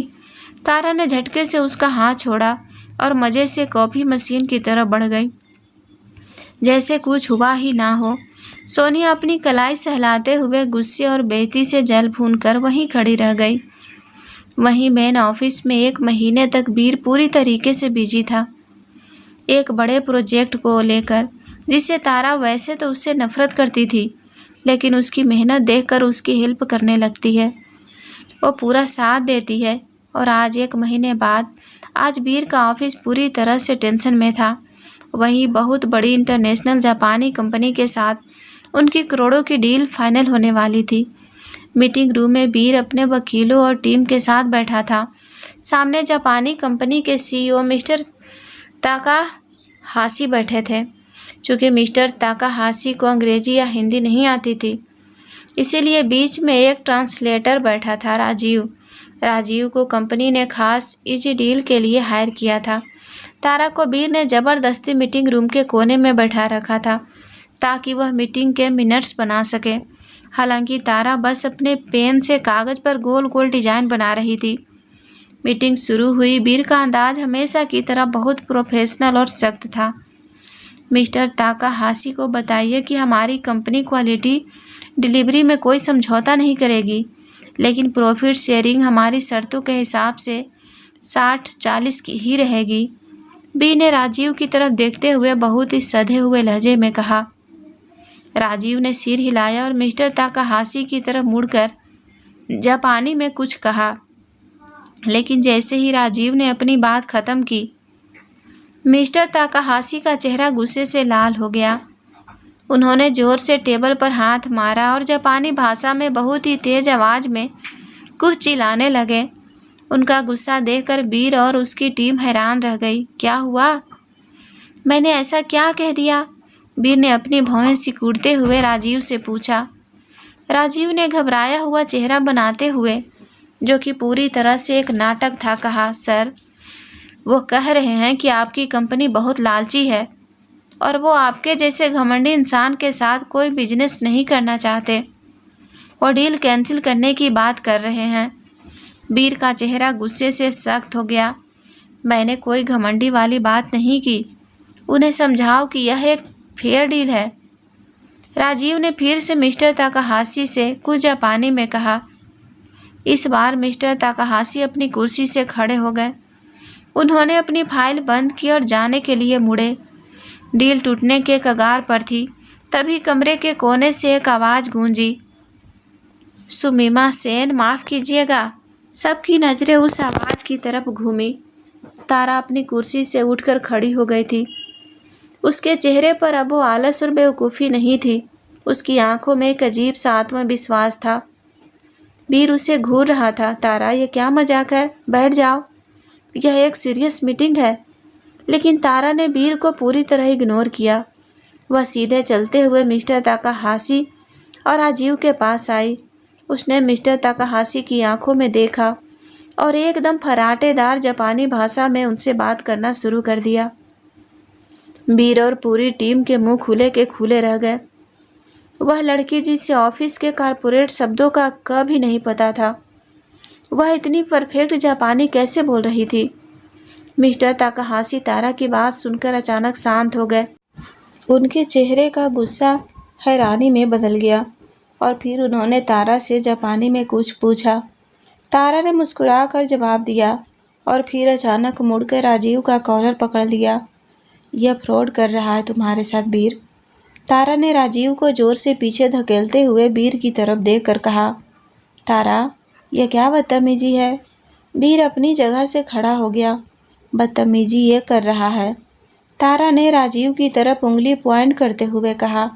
तुम्हें पता है इसने अभी जापानी में क्या कहा? तुमने कहा था कि प्रॉफिट शेयरिंग 60 से 40 होगी, लेकिन इस धोखेबाज ने ताकाहाशी से कहा कि तुम उनकी कंपनी को भीख की तरह सिर्फ 20% दे रहे हो और अगर उन्हें मंजूर नहीं तो वो अपने देश वापस लौट जाए। और दूसरी बात, जब तुमने फेयर डील की बात की तो इसने कहा कि तुम्हारी कंपनी के पास कोई फंड नहीं है और तुम उनका पैसा डुबाने वाले हो। वीर के चेहरे का रंग उड़ गया। उसने खुखार नज़रों से राजीव को देखा। राजीव पसीने से भीग चुका था और पीछे दरवाजे की तरफ भागने की कोशिश कर रहा था। सिक्योरिटी! वीर की भारी आवाज़ पूरे मीटिंग रूम में गूंजी। सेकंडों में 2 गार्ड्स अंदर आए और उन्होंने राजीव को पकड़ लिया। सर मुझे माफ़ कर दीजिए। मुझे आपकी राइवल कंपनी ने पैसे दिए थे इस डील को तोड़ने के लिए। राजीव डर के मारे कांपते हुए सब उगलने लगा। वीर ने गार्ड्स को इशारा किया और वो उसे घसीटते हुए बाहर ले गए। मीटिंग रूम में अब एक अजीब सी शांति थी। मिस्टर ताकाहाशी ने तारा की तरफ देखकर जापानी में मुस्कुराते हुए कुछ कहा और झुककर सम्मान दिया। तारा ने भी उसी सम्मान के साथ झुककर जवाब दिया। मीटिंग खत्म हुई। मिस्टर ताकाहाशी खुश होकर वहाँ से चले गए। उनके पीछे पीछे राजीव को घसीटते हुए सिक्योरिटी गार्ड्स और वीर की बाकी की टीम भी बाहर निकल गई। अब उस बड़े से शानदार केबिन में सिर्फ वीर और तारा अकेले थे। कमरे में एक अजीब सी शांति छा गई थी। वीर अभी भी अपनी कुर्सी पर बैठा था। वह इस पूरे शौक से बाहर नहीं आ पा रहा था। उसने गहरी सांस ली और तारा की तरफ देखा, जो बहुत ही मज़े से अपनी डेस्क की तरफ वापस जा रही थी, जैसे उसने अभी अभी कोई करोड़ों की डील नहीं बल्कि पड़ोस की दुकान से सब्जी खरीदी हो। तारा! वीर ने उसे पुकारा।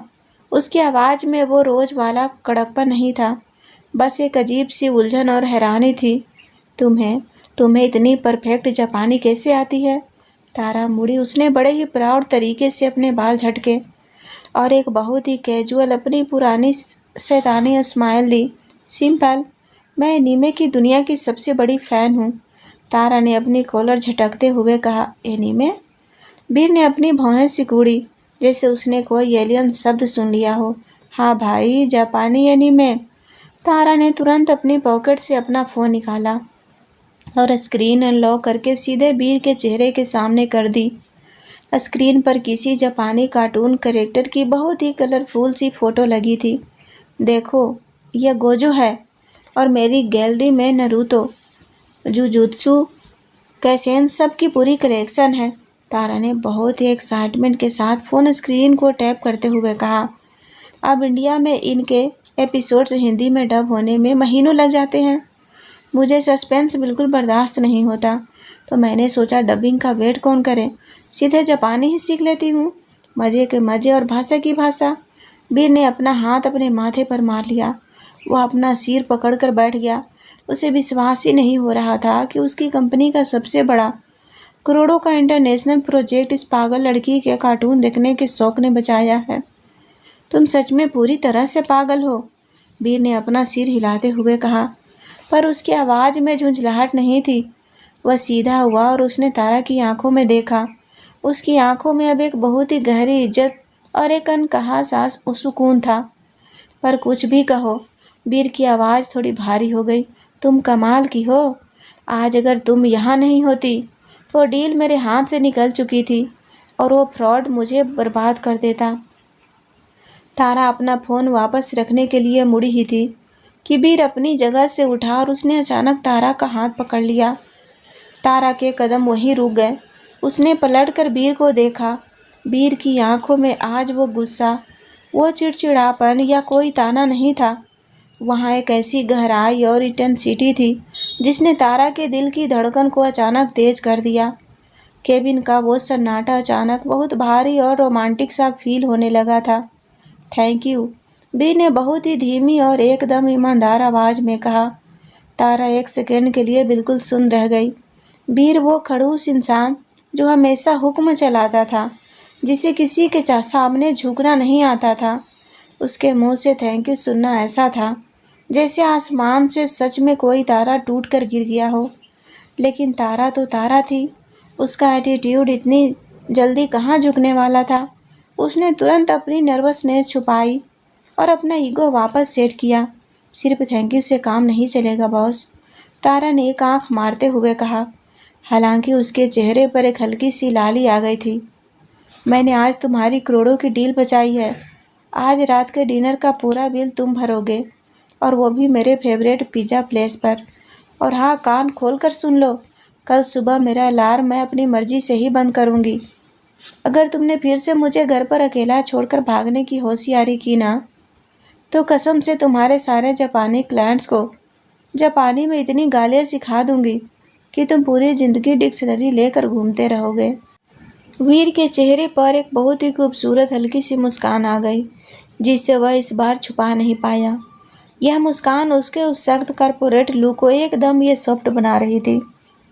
उसने तारा का हाथ बहुत ही प्यार से छोड़ा और अपनी कुर्सी पर वापस बैठते हुए एक रिलैक्स्ड टोन में कहा, हम देखेंगे सेक्रेटरी साहिबा।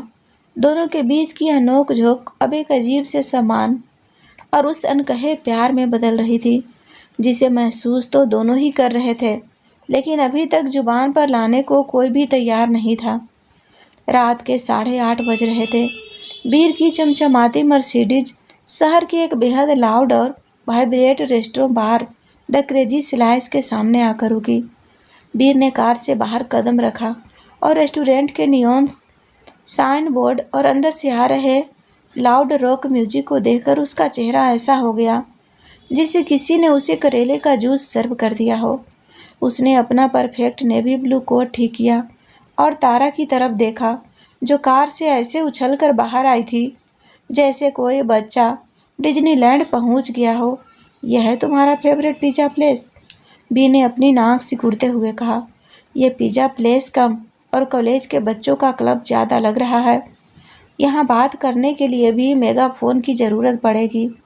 अरे चिल करो ना बॉस, तारा ने अपने सूट का दुपट्टा कंधे पर सेट करते हुए कहा। यहाँ का पिज़्ज़ा दुनिया में सबसे बेस्ट है, और वैसे भी मुझे तुम्हारी वो boring good evening how are you वाली कॉर्पोरेट डिनर पार्टीज नहीं पसंद। चलो अंदर। तारा ने बीर का हाथ पकड़ा और उसे लगभग घसीटते हुए अंदर ले गई। बीर को अपनी पूरी लाइफ में इतना आउट ऑफ प्लेस कभी फील नहीं हुआ था। आसपास यंग लड़के लड़कियां चीयर कर रहे थे, डीजे लाउड म्यूजिक बजा रहा था और एक कोने में डार्ट्स का गेम चल रहा था। वे दोनों एक कॉर्नर टेबल पर बैठे। तारा ने आते ही एक large pepperoni pizza, garlic bread और कोक का ऑर्डर दे दिया। वीर ने वेटर को घूरते हुए सिर्फ एक मिनरल वाटर मंगाया। पिज़्ज़ा आया और तारा ने बिल्कुल किसी शेरनी की तरह उस पर अटैक कर दिया। वीर अपनी कुर्सी पर पीछे टेक लगाए हाथ बांधकर उसे बस खाते हुए देख रहा था। उसे समझ नहीं आ रहा था कि इस लड़की के अंदर इतना खाना जाता कहाँ है। तभी उनके बगल वाली टेबल से एक लड़का, जिसने लेदर जैकेट पहनी थी और बाल स्पाइक किए हुए थे, उसका नाम विकी था, अपना हार्ट थ्रो कर रहा था।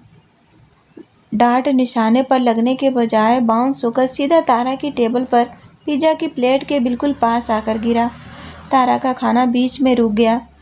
उसने डार्ट को देखा, फिर विकी को देखा। एक्सक्यूज मी, तारा ने अपनी आंखें बड़ी करते हुए कहा। तुम्हें डार्ट फेंकना है या मेरा मर्डर करना है? यह सीधा मेरे पिज़्ज़ा पर गिर सकता था। विकी अपने दोस्तों के साथ हंसता हुआ उसके टेबल के पास आया। उसने तारा को ऊपर से नीचे तक देखा और एक बहुत ही चिढ़ाने वाली स्माइल दी। सॉरी मैडम, विकी ने डांट उठाते हुए कहा, पर आप जिस तरह से बच्चों की तरह पिज़्ज़ा ठूस रही हैं, मुझे लगा शायद डांट बोर्ड यही है। वैसे अगर इतनी ही प्रॉब्लम है तो आकर खुद निशाना लगा लो, एक गेम हो जाए। मैं हार गया तो तुम्हारा बिल मैं दूंगा, और तुम हार गई तो तुम्हें टकीला के शॉट्स पीने पड़ेंगे। तारा की आंखों में वो जानी पहचानी जंगली और विद्रोही चमक आ गई। कोई उसे चैलेंज करे और वो पीछे हट जाए, ये तो तारा की डिक्शनरी में था ही नहीं। उसने तुरंत अपने हाथ पिज़्ज़ा से हटाए और खड़े होने के लिए कुर्सी पीछे की। डन, तुम्हारी तो आज मैं। इससे पहले कि तारा अपनी बात पूरी करती, बीर का मजबूत हाथ तारा की कलाई पर आ गिरा। बैठ जाओ। बीर की आवाज़ में वो टिपिकल खौफनाक बॉस वाली टोन थी जिसे सुनकर ऑफिस में अच्छे अच्छों के पसीने छूट जाते थे। हम यहाँ खाना खाने आए हैं, इन फालतू के पब गेम्स के लिए नहीं। Ignore him. वीर ने विक्की की तरफ एक ऐसी बर्फीली नज़र डाली कि विक्की भी एक सेकेंड के लिए सहम गया, लेकिन तारा कहाँ मानने वाली थी। उसने झटके से अपना हाथ वीर की पकड़ से छुड़ाया। इग्नोर कैसे करूं वीर? इसने मेरे पिज्ज़ा का मजाक उड़ाया है और मुझे चैलेंज किया है, तारा ने पूरे एटीट्यूड में कहा और विक्की के सामने जाकर खड़ी हो गई। निकालो अपने शॉट्स, आज मैं इसे बताऊंगी कि डार्ट्स खेलते कैसे हैं। बी ने गहरी सांस ली और अपना माथा रगड़ा। उसे पता था कि इस लड़की को रोकना नामुमकिन है। गेम शुरू हुआ। तारा पूरे कॉन्फिडेंस के साथ डार्ट बोर्ड के सामने खड़ी हो गई। उसने एक आंख बंद की, निशाना लगाया और डार्ट फेंका। डार्ट बोर्ड पर तो छोड़ो, बोर्ड के 2 फीट दूर दीवार पर जाकर लगा। विक्की और उसके दोस्त जोर जोर से हंसने लगे। विक्की ने एक छोटा सा ग्लास भरा और तारा के सामने रख दिया। पहला शॉट मैडम। वीर अपनी जगह से खड़ा हो गया। तारा, इनफ इज इनफ, चलो यहाँ से। रुको वीर, यह बस वार्म अप था। तारा ने बिना सोचे समझे वो टकीला का शॉट एक ही बार में गटक लिया। जैसे ही वो कड़वी और तेज शराब तारा के गले से नीचे उतरी, उसका चेहरा बुरी तरह सिकुड़ गया। उसे शराब की बिल्कुल भी आदत नहीं थी। उसने खांसते हुए दूसरा डार्ट उठाया। इस बार उसने और भी ज़्यादा ताकत से फेंका। डार्ट बोर्ड के बाहरी किनारे पर लगकर नीचे गिर गया। आउट। दूसरा शॉट, विक्की ने ताली बजाते हुए कहा। तारा ने गुस्से में दूसरा गिलास उठाया और वो भी पी गई। सिर्फ 2 शॉट्स और तारा का जो लो अल्कोहल टॉलरेंस था, उसने तुरंत अपना असर दिखा दिया। तारा की आंखों में एक अजीब सी चमक आ गई। वह अचानक से हंसने लगी। वीर, तारा ने लड़खड़ाते हुए वीर की तरफ देखा और अपने हाथ से कोई जापानी एनीमे वाला निंजा पोज बनाया। वीर, ये डार्ट बोर्ड मेरे निंजा जुत्सु से डर कर गोल गोल घूम रहा है। देखो। वीर का पारा अब आउट ऑफ कंट्रोल हो चुका था। उसने आगे बढ़कर तारा को कमर से पकड़ा और उसे गिरने से बचाया। तुम्हारा तमाशा ख़त्म हो गया हो तो चले, बी ने विक्की की तरफ मुड़कर कहा। इसका बिल टेबल पर है। वीर तारा को लेकर दरवाजे की तरफ मुड़ा ही था कि पीछे से विक्की की आवाज़ आई। अरे सर, बीबी तो फिर भी बोल्ड निकली, पर आप तो बड़े फटू निकले। वीर के कदम वहीं के वहीं जम गए। विक्की ने अपने दोस्तों को देखकर हंसते हुए कहा, देखा, मैंने कहा था ना, इन सूट बूट वाले कॉरपोरेट बंदों में कोई दम नहीं होता। ये सिर्फ अपने पैसों के पीछे छुपना जानते हैं। डार्ट का निशाना लगाने में तो इनकी हालत ख़राब हो जाती है। डर गए कि हार गए तो इज्जत चली जाएगी। टिपिकल बोरिंग फड़ू बॉस। कमरे में एक भयानक सन्नाटा छा गया, कम से कम वीर के लिए। वीर बहुत ही सेल्फ एस्टीम वाला और घमंडी इंसान था। कोई उसे बोरिंग या फट्टू कहे, यह उसकी बर्दाश्त के बिल्कुल बाहर था। उसका ईगो बुरी तरह से हर्ट हो चुका था। बी ने बहुत ही धीरे से तारा को पास की एक कुर्सी पर बिठाया। उसने पलटकर विक्की को देखा। उसकी आंखों में अब कोई जल्दबाजी नहीं थी, बस एक ऐसा सर्द गुस्सा था जो किसी को भी जमा दे। वीर धीरे धीरे चलता हुआ डार्ट बोर्ड के पास आया। उसने अपनी महंगी रोलेक्स घड़ी उतारी और टेबल पर रखी। फिर उसने अपने कोट के बटन खोले और उसे उतारकर तारा की कुर्सी के पीछे टांग दिया। अपनी शर्ट की आस्तीनें कोहनी तक मोड़ते हुए उसने विक्की को देखा। अस्टेक्स क्या है? वीर की आवाज़ इतनी भारी और कड़क थी कि विक्की की हंसी अचानक गायब हो गई। सेम, हारने वालों को शॉट पीना पड़ेगा, विक्की ने थोड़ी घबराहट के साथ कहा। वीर ने डार्ट अपने हाथ में लिया। उसका पोस्चर एकदम परफेक्ट था। उसका निशाना बिल्कुल बुल आई पर सेट था। वो कभी कोई गेम नहीं हारता था। उसने अपना हाथ पीछे किया और डार्ट फेंकने ही वाला था। तभी पीछे से तारा, जो पूरी तरह नशे में थी, लड़खड़ाती हुई आई और उसने वीर को पीछे से ज़ोर से हक कर लिया। गन बातें वीर कून, डू योर बेस्ट वीर, तारा ने जापानी में ज़ोर से चिल्लाते हुए वीर की पीठ पर अपना सिर रगड़ा। तारा के इस अचानक हुए हमले से वीर का बैलेंस बिगड़ गया। डार्ट उसके हाथ से छूटकर बोर्ड के काफ़ी नीचे दीवार पर जा लगा। विकी और उसके दोस्त फिर से ठहाके मारकर हंसने लगे। वीर ने अपनी आंखें बंद की और एक गहरी सांस ली। तारा, तुम कुर्सी पर क्यों नहीं बैठती? मैं तुम्हें चीयर कर रही हूँ ना, तारा ने खिलखिलाते हुए कहा और वीर के गाल खींच दिए। वीर ने विकी को खुखार नज़रों से घूरा, जिसने उसके सामने टकीला का एक गिलास रख दिया था। वीर का ईगो उसे हार मानने की इजाज़त नहीं दे रहा था। उसने बिना कोई एक्सप्रेशन दिए वो शॉट उठाया और एक ही घूंट में पी गया।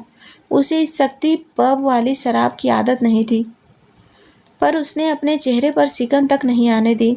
उसने दूसरा डार्ट उठाया। इस बार उसने तारा को खुद से दूर रखा, निशाना लगाया। Fire in the hole! Tara ने अचानक पीछे से जोर से चिल्लाकर एक नैपकिन हवा में उछाला। वीर फिर डिस्टर्ब हुआ और डार्ट फिर से मिस हो गया। शॉट सर, विकी ने मजे लेते हुए कहा। वीर का दिमाग अब गुस्से और ईगो की वजह से पूरी तरह से शून्य हो चुका था। उसने बिना बहस किए दूसरा शॉट पिया, फिर तीसरा, फिर चौथा। वो बस खुद को सही साबित करना चाहता था, लेकिन तारा की हरकतों और उस शक्ति शराब के नशे ने वीर के उस कंट्रोल वाले दिमाग पर कब्जा करना शुरू कर दिया था। 5 शॉट्स के बाद वीर, वो इंसान जो कभी अपने लिमिट से बाहर नहीं पीता था, अब खुद दुनिया गोल घूमती हुई महसूस कर रहा था। यह डार्ट बोर्ड टेढ़ा क्यों लग रहा है? वीर ने अपनी आंखें सिकुड़ते हुए डार्ट को हवा में घुमाया। देखा, मैंने कहा था ना, यह निंजा जुत्सु है, तारा ने ताली बजाते हुए कहा। वीर ने मुड़कर तारा को देखा। उसकी वो हमेशा कड़क रहने वाली आंखें अब लाल हो चुकी थी और उनमें एक अजीब सी नशीली खुमारी आ गई थी। उसने डार्ट वहीं जमीन पर फेंका। उसने अपनी जेब से अपना वॉलेट निकाला और नोटों की एक बहुत मोटी गड्डी, लगभग 20,000 रुपये निकालकर विकी के मुंह पर दे मारी। ये रख लो और अपना ये टेढ़ा डार्ट बोर्ड ठीक करवा लेना, वीर ने पूरी अकड़ में लेकिन हल्की लड़खड़ाती हुई आवाज़ में कहा। उसने तारा का हाथ पकड़ा, अपना कोट कंधे पर डाला। दोनों लड़खड़ाते हुए पब से बाहर निकले। रात की ठंडी हवा भी अब उनके नशे को कम नहीं कर पा रही थी। वीर ने किसी तरह अपने ड्राइवर को कॉल किया और उसे कार ले जाने को कहा, जबकि वो खुद तारा के साथ कैब में बैठ गया, क्योंकि अब वो होटल के बहुत करीब थे। वो उसे इस हालत में घर ले जाकर दादी का गुस्सा नहीं सह सकता था। वही कैब के अंदर तारा वीर के कंधे पर सिर रखकर लगातार कुछ न कुछ जापानी में गा रही थी और वीर की हालत खराब थी। एक तो शराब का खुमार और ऊपर से तारा के बालों से आ रही वो मीठी सी परफ्यूम की महक, जो सीधे वीर के दिमाग पर असर कर रही थी। उसका पूरा शरीर कड़ा हो चुका था। वह खुद को कंट्रोल करने की पूरी कोशिश कर रहा था, लेकिन तारा बार बार उसके कंधे से फिसलकर उसके सीने से टकरा जाती थी। तारा, प्लीज़ चुप हो जाओ, वीर ने दांत पीसते हुए बहुत ही धीमी आवाज़ में कहा। उसने अपनी आंखों से कैब ड्राइवर को देखा, जो रियर व्यू मिरर से उन्हें ही घूर रहा था। ड्राइवर हमें अजीब नज़रों से देख रहा है, थोड़ा तो तमीज़ में बैठो। ड्राइवर भैया को भी जापानी सिखा दूंगी। तारा ने नशे में धूत होकर एक बेवकूफ़ी भरी स्माइल दी और अपना हाथ वीर के सीने पर रख दिया। उसकी उंगलियां वीर की शर्ट के बटनों से खेलने लगी। वीर ने झटके से उसका हाथ पकड़ा। उसकी सांसें भारी हो रही थी। हाथ अपने पास रखो तारा, वरना मैं तुम्हें इस सड़क पर उतार दूंगा। उतार दो, फिर दादी से कहना कि तुम्हारी प्यारी सेक्रेटरी कम बीबी सड़क पर सो रही है। तारा जोर से हंसी। कुछ ही मिनटों में कैब एक शानदार होटल के बाहर रुकी। वीर ने जल्दी से पेमेंट किया और बाहर निकलकर तारा की तरफ का दरवाज़ा खोला। तारा के कदम जमीन पर बिल्कुल नहीं टिक रहे थे। जैसे ही वह बाहर निकली, वह सीधे आग की तरफ गिरने लगी। वीर ने तुरंत अपने दोनों हाथ उसकी कमर में डाले और उसे अपनी बाहों के सपोर्ट में खड़ा किया। मेरे पैर जेली बन गए हैं बॉस, तारा ने वीर के कोट का कॉलर पकड़ते हुए कहा और उसकी आंखों में देखकर एक क्रेजी सी स्माइल दी। चुपचाप चलो, अगर लॉबी में कोई तमाशा किया ना तो कसम से मैं तुम्हें यहीं छोड़ दूंगा। वीर ने उसे कसकर पकड़ा और होटल के अंदर ले गया। रिसेप्शनिस्ट उन्हें घूर रही थी, लेकिन वीर का वो खौफनाक और कॉन्फिडेंट लुक देखकर उसने चुपचाप कमरे का की कार्ड वीर के हाथ में थमा दिया। लिफ्ट के अंदर जाते ही तारा ने वीर को छोड़ने से मना कर दिया। वह उसके सीने से ऐसे चिपक गई थी जैसे वीर कोई टेडी बियर हो। लिफ्ट जैसे जैसे ऊपर जा रही थी, वीर का कंट्रोल वैसे वैसे नीचे गिर रहा था। वो लड़की जिससे वो इतनी नफरत करने का नाटक करता था, आज उसके इतने करीब थी कि वीर को अपनी ही धड़कनों का शोर सुनाई दे रहा था। तुम बहुत गर्म हो मिस्टर एंग्री बर्ड, तारा ने वीर की गर्दन के पास फुसफुसाते हुए कहा। तारा शांत रहो। वीर ने अपनी आंखें बंद कर ली। उसका सब्र अब बस टूटने ही वाला था। लिफ्ट खुली। वीर ने लगभग तारा को घसीटते हुए कॉरिडोर पार किया। उसे बस जल्दी से उस कमरे के अंदर जाना था ताकि दुनिया की नज़रों से वो बच सके, और शायद वो खुद से भी बचना चाहता था। Room number 504। वीर ने कांपते हाथों से की कार्ड लगाया। बीप की आवाज़ आई और दरवाजे का लॉक खुल गया। वीर ने दरवाज़ा धकेला, तारा को अंदर किया और फिर वही हुआ जहाँ से यह कहानी शुरू हुई थी। कमरे का दरवाज़ा एक तेज आवाज़ के साथ खुला और वीर ने उसे झटके से अपने पैर से बंद कर दिया। बाहर की मूसलाधार बारिश का शोर दरवाज़ा बंद होते ही कम हो गया और अब कमरे में सिर्फ एसी की धीमी भिनभिनाहट थी। वीर का चेहरा गुस्से से लाल हो रहा था। उसने अपनी टाई को एक झटके में खींच कर ढीला किया और अपनी शर्ट के आस्तीन ऊपर चढ़ाते हुए कमरे के बीचों बीच आकर खड़ा हो गया। उसकी सांसें तेज चल रही थी। तुम्हारा दिमाग पूरी तरह से खराब हो चुका है तारा, वीर ने अपनी दांत पीसते हुए कहा। उसकी आवाज़ भारी और गुस्से से कांप रही थी। वहाँ पार्टी में ऑफिस के सारे लोग थे, क्लाइंट्स थे। तुम्हें इतनी शराब पीने की क्या ज़रूरत थी, वो भी उन बच्चों की जीत में आकर। अगर किसी के सामने हमारे रिश्ते का सच बाहर आ जाता तो मेरे पूरे बिजनेस का क्या होता। तारा, जो नशे में पूरी तरह से धूत थी, लड़खड़ाती हुई अंदर आई। उसके बाल बिखरे हुए थे और काजल थोड़ा फैल गया था, लेकिन उसके चेहरे पर वो बेपरवाह क्रेजी सी मुस्कान अभी भी चिपकी हुई थी। उसने अपनी भारी हील्स उतारी और बिना देखे हवा में उछाल दी। एक हील सीधे वीर के जूतों के पास आकर गिरी। ओहो मिस्टर एंग्री बर्ड का बिजनेस, तारा जोर से हंसी। वो हंसी वीर के गुस्से को हमेशा बढ़ाती थी, लेकिन आज उसी हंसी ने उसके अंदर एक अजीब सी बेकाबू आग लगा दी थी। दुनिया ख़त्म नहीं हो रही है वीर, थोड़े से शेयर से गिरते ना। तुम हमेशा इतने कड़क क्यों रहते हो, कभी तो रिलैक्स करना सीखो। वीर ने गहरी सांस ली और अपनी आंखें बंद कर ली। वह खुद को कंट्रोल करने की आखिरी कोशिश कर रहा था। वह जानता था कि इस वक्त तारा नशे में है और वो खुद भी शराब के खुमार से पूरी तरह छूता नहीं था। अगर वो इस जंगली बिल्ली की और करीब गया तो वो अपने बनाए हुए सारे नियम, वो 1 साल का कॉन्ट्रैक्ट, अब सब कुछ भूल जाएगा। मैं सोफे पर सो रहा हूँ, वीर ने अपनी उंगली से तारा की तरफ इशारा करते हुए एकदम सख्त बॉस वाले लहजे में कहा, और तुम चुपचाप बेड पर सो जाओ। हमारे बीच एक लाइन है, याद है ना? आज रात मुझसे दूर रहना। तारा ने अपना सिर हल्का सा टेढ़ा किया। उसकी नशीली आंखों में एक शरारती और बेहद कातिलाना चमक आ गई। और अगर मैं तुम्हारी वो लाइन मिटा दूँ तो? तारा ने मुस्कुराते हुए कहा। वह लड़खड़ाते कदमों से वीर की तरफ बढ़ने लगी।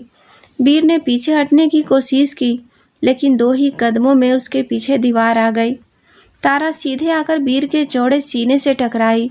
वीर ने तुरंत अनजाने में ही अपना हाथ तारा की कमर पर रख दिया ताकि वो ज़मीन पर ना गिर पड़े। जैसे ही तारा के शरीर की गर्माहट वीर से टकराई, वीर का दिमाग जैसे शून्य हो गया। तारा की सांसों में घुली वो शराब और उसकी वो मीठी सी खुशबू वीर के बचे कुचे कंट्रोल को पूरी तरह से तोड़ रही थी। पीछे हटो तारा, वीर ने कहा, लेकिन इस बार उसकी आवाज़ में वो पहले वाली शक्ति बिल्कुल नहीं थी। वो आवाज़ भारी हो चुकी थी और हल्की सी कांप रही थी। उसका दिमाग चीख चीख कर कह रहा था कि इस लड़की को खुद से दूर धकेल दे, पर उसके हाथों ने तारा की कमर को अपनी तरफ और कस कर जकड़ लिया था। क्यों हटूं? तारा ने अपनी आधी खुली आंखें वीर को देखा। उसने अपने दोनों हाथ वीर के सीने पर रख दिए और बहुत ही नज़ाकत से धीरे धीरे उसकी शर्ट के बटन खोलने लगी। तुम मुझे दूर भेजना चाहते हो मिस्टर बॉस, पर तुम्हारी ये धड़कनें तो कुछ और ही कहानी सुना रही है। ये इतनी तेज क्यों भाग रही है? तुम नशे में हो तारा, और तुम्हें नहीं पता तुम क्या कर रही हो। बीर ने उसका हाथ पकड़ा और उसे रोकने की कोशिश की। वो इस रिश्ते को एक समझौते से आगे नहीं ले जाना चाहता था। हमारा 1 साल का कॉन्ट्रैक्ट है। कल सुबह जब तुम्हारा नशा उतरेगा तो तुम्हें बहुत पछतावा होगा, और मैं सुबह तुम्हारी आंखों में वो पछतावा नहीं देखना चाहता। तारा ने एक झटके से अपना हाथ छुड़ाया और अपनी उंगलियों को बीर के घने बालों में उलझा लिया। उसने बीर के सिर को अपनी तरफ खींचा, इतना कि दोनों के होठ बस एक दूसरे को छूने ही वाले थे। बीर की सांसें तारा के होठों पर टकरा रही थी। मुझे पछतावा नहीं होता बीर। तारा ने बीर के होठों पर बहुत ही हल्के से अपने होठ छुआते हुए फुसफुसाया। और तुम भी जानते हो कि तुम मुझे रोकना नहीं चाहते। तुम बस अपने इस फालतू के गुस्से और उस बेवकूफ़ी भरे कॉन्ट्रैक्ट के पीछे छुप रहे हो। आज रात कोई कॉन्ट्रैक्ट नहीं है, आज रात सिर्फ मैं हूँ। वो एक हल्का सा स्पर्श और तारा का वो बेखौफ अंदाज बीर के सारे सब्र को तोड़ने के लिए काफ़ी था। उसका वो सख्त खड़ूस और हमेशा हुक्म चलाने वाला रूप एक ही पल में मोम की तरह पिघल गया। बीर के सीने से एक हल्की सी गुर्राहट निकली। उसने तारा को अपनी बाहों में उठाया और एक झटके में दीवार से लगा दिया। तारा के मुंह से एक हल्की सी सिसकी निकली, लेकिन अगले ही पल उसके चेहरे पर जीत की वो क्रेजी स्माइल आ गई, क्योंकि उसने शहर के सबसे कड़क इंसान को अपने सामने झुका लिया था। तुमने खुद ही आफत मोल ली है जंगली बिल्ली, बीर ने भारी और जुनूनी आवाज़ में कहा। इससे पहले कि तारा कोई और ताना मारती, बीर के होंठ पूरी शिद्दत और एक अजीब से पागलपन के साथ तारा के होठों पर टूट पड़े। वो किस बहुत ही जंगली, बेकाबू और महीनों की दबी हुई चाहत का नतीजा था। बीर अब खुद को रोकने की कोई कोशिश नहीं की। बीर के होठ पूरी शिद्दत और एक अजीब से पागलपन के साथ तारा के होठों से जा मिले। वो किस बहुत ही जंगली और बेकाबू था। दोनों एक दूसरे को ऐसे किस कर रहे थे जैसे खा ही जाएगा। दोनों एक दूसरे की सांसें छीन लेना चाहते थे। तारा के हाथ बीर की गर्दन और बालों को ऐसे जकड़े हुए थे जैसे वो उसे कभी जाने नहीं देना चाहती हो। तभी बीर ने उसे अपनी गोद में उठाते हुए बेड पर बैठा दिया। उसके बाद उसके कपड़ों को बेतरफी से खोलते हुए उसके होठों को बाइट करने लगा। तारा के हाथ बीर की गर्दन और बालों को ऐसे जकड़े हुए थे जैसे वो उसे कभी जाने नहीं देना चाहती हो। बीर का सारा बचा खुचा संयम पूरी तरह से टूट चुका था। उसने एक झटके में तारा को अपनी बाहों में उठाया और उसे सीधे बेड पर ले जाकर बैठा दिया। नशे और उस भयानक चाहत में बीर की सांसें बहुत भारी हो गई थी। उसने बिना किसी नजाकत के बेहद बेतरतीबी से तारा के कपड़ों के उन रुकावटों को हटाना शुरू किया जो उनके बीच थी। उसका वो गुस्सा जो कुछ देर पहले तारा पर बरस रहा था, अब एक ऐसे जुनून में बदल चुका था जिसे रोक पाना दोनों के बस में नहीं था। बीर ने तारा के चेहरे को अपने दोनों हाथों में थाम लिया और उसके होठों पर टूट पड़ा। इस बार उस किस में कोई प्यार या नरमी नहीं थी, बल्कि एक अधिकार था। बीर ने उसके निचले होठ को हल्के से बाइट किया, जिससे तारा के गले से एक बहुत ही धीमी और नशीली सी सिसकी निकल गई। तारा का पूरा शरीर कांप रहा था। बीर के हाथ अब उसके मखमली बदन पर रेंग रहे थे। उसका हर एक स्पर्श तारा की त्वचा पर किसी जलते हुए अंगारे जैसा महसूस हो रहा था, लेकिन तारा उस जलन को भी पूरी तरह से जीना चाहती थी। उसने अपने नाखून बीर की पीठ पर गड़ा दिए। कमरे का तापमान और उन दोनों की धड़कनें अपनी सारी हदें पार कर चुकी थी। दोनों के बीच की वो आखिरी दीवार भी गिरने वाली थी। नशे में डूबे हुए वो दो जिस्म जो एक दूसरे से लड़ते थे, अब पूरी तरह से एक दूसरे में समाने लगे थे। दोनों के कपड़े ज़मीन पर बिखरे पड़े थे और वो दोनों एक दूसरे में खो चुके थे। सुबह की पहली किरण जब खिड़की के पर्दों को चीरती हुई कमरे के अंदर आई तो धूप सीधे तारा के चेहरे पर पड़ी। तारा ने अपनी भारी पलकें धीरे से उठाई। सिर में हल्का सा दर्द था और कमरे का माहौल कुछ बदला बदला सा लग रहा था। उसने खुद को बीर की मजबूत बाहों के घेरे में पाया। कल रात की धुंधली यादें एक एक करके उसके दिमाग में आने लगी। वो पार्टी, वो शराब, वो गुस्सा और फिर वो सब कुछ जो दोनों के बीच हुआ था। तारा की आंखें फटी की फटी रह गई। उसने तुरंत वीर को खुद से अलग किया और हड़बड़ा कर बैठ गई। कमरे के फर्श पर बिखरे हुए कपड़े उस रात की गवाही दे रहे थे। तारा के दिल की धड़कनें तेज हो गई। घबराहट और गुस्से में उसका चेहरा लाल हो गया। उसने जल्दी से चादर अपने ऊपर लपेटी और वीर को घूरने लगी, जो अब तक जाग चुका था। वीर अपनी कोहनी पर टिका हुआ था। उसके चेहरे पर वो कल रात वाला नशा या गुस्सा नहीं था, बल्कि यह गहरा गिल्ट और पछतावा साफ झलक रहा था। उसने तारा की तरफ देखा, लेकिन तारा की नज़रों में जो नफरत और बेबसी थी, उसने वीर का दिल अंदर तक झकझोर दिया। तारा, वीर की आवाज़ भारी और टूटी हुई थी। उसने उठकर बैठते हुए अपने बाल पीछे किए। आई एम सॉरी, मुझे ऐसा नहीं करना चाहिए था। कल रात नशे में मैंने अपना आपा खो दिया। और बंद करो। तारा ने अपनी रुआसी लेकिन गुस्से से भरी आवाज़ में उसे बीच नहीं रोका, बल्कि काट दिया। उसकी आंखों में आंसू आ चुके थे, जिन्हें वह रोकने की कोशिश कर रही थी। यही चाहते थे ना तुम? उस 1 साल के कॉन्ट्रैक्ट का फ़ायदा उठाना? तुमने मुझे मजबूर किया और कल रात तुमने मेरी कमजोरी और नशे का फ़ायदा उठाया। नहीं तारा, ऐसा नहीं है। वीर का दिल बैठ गया।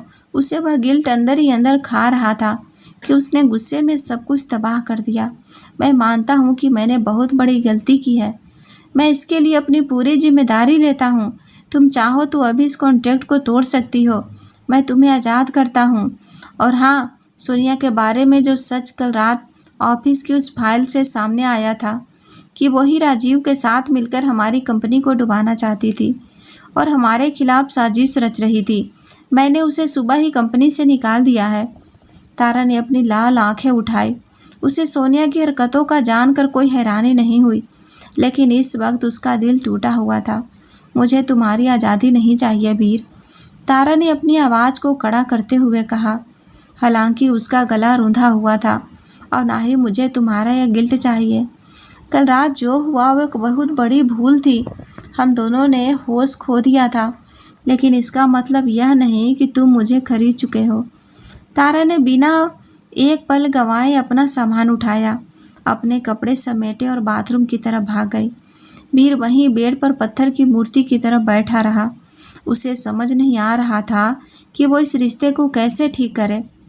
वो जिससे नफरत करने का नाटक करता था, आज उसके जाने का एहसास ही उसके सीने में किसी खंजर की तरह चुभ रहा था।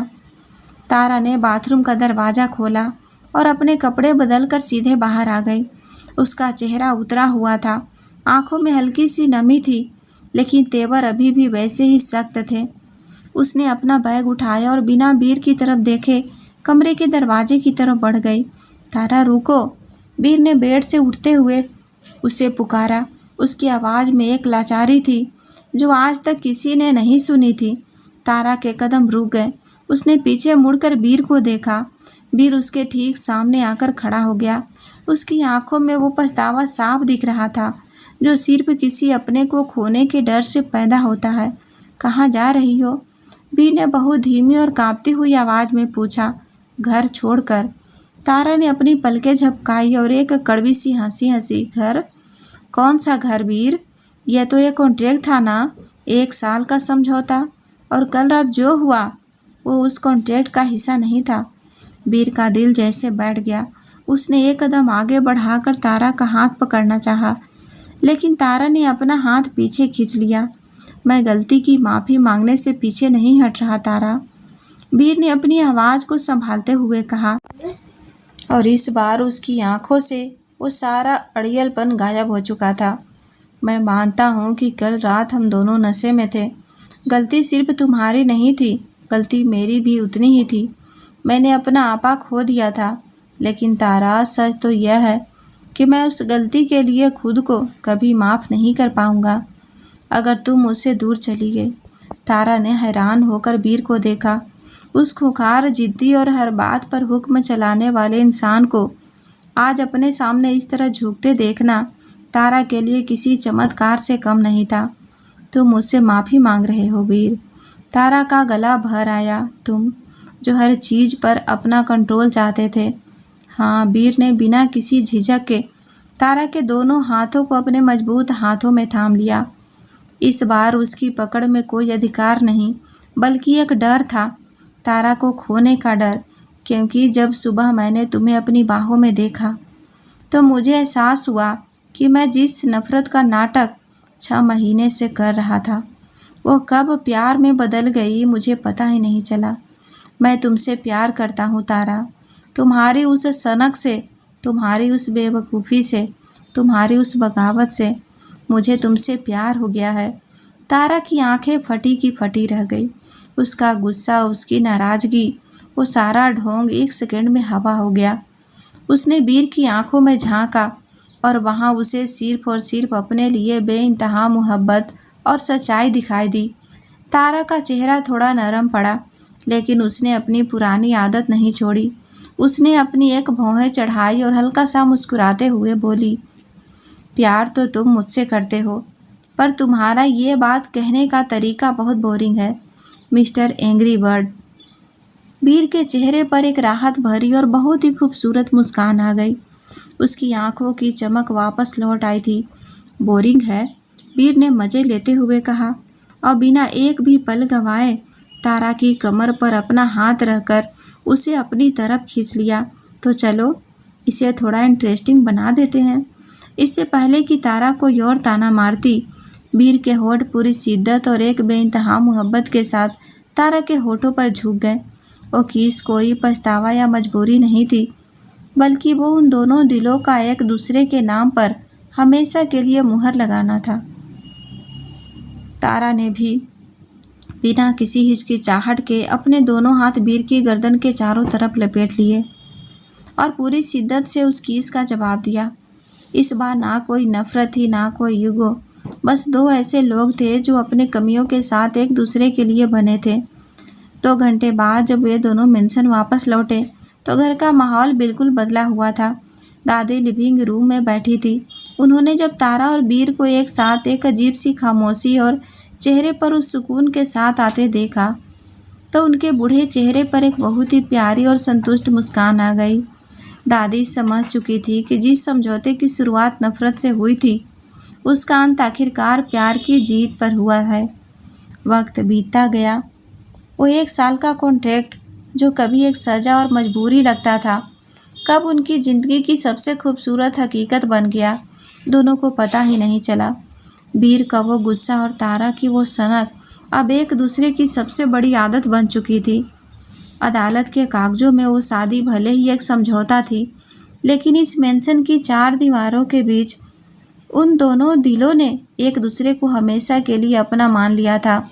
एक खूंखार जिद्दी इंसान और एक बागी सन की लड़की की यह कहानी आखिरकार अपने सबसे खूबसूरत मुकाम पर पहुंच चुकी थी, जहां अब ना कोई शर्त थी और ना ही कोई मजबूरी, बस एक दूसरे का साथ था ताउम्र के लिए। दोस्तों, आपको यह कहानी कैसी लगी कमेंट बॉक्स में ज़रूर बताइए और ऐसे ही रोमांटिक और मज़ेदार कहानी देखने के लिए हमारे चैनल को सब्सक्राइब अवश्य कर लीजिए। धन्यवाद।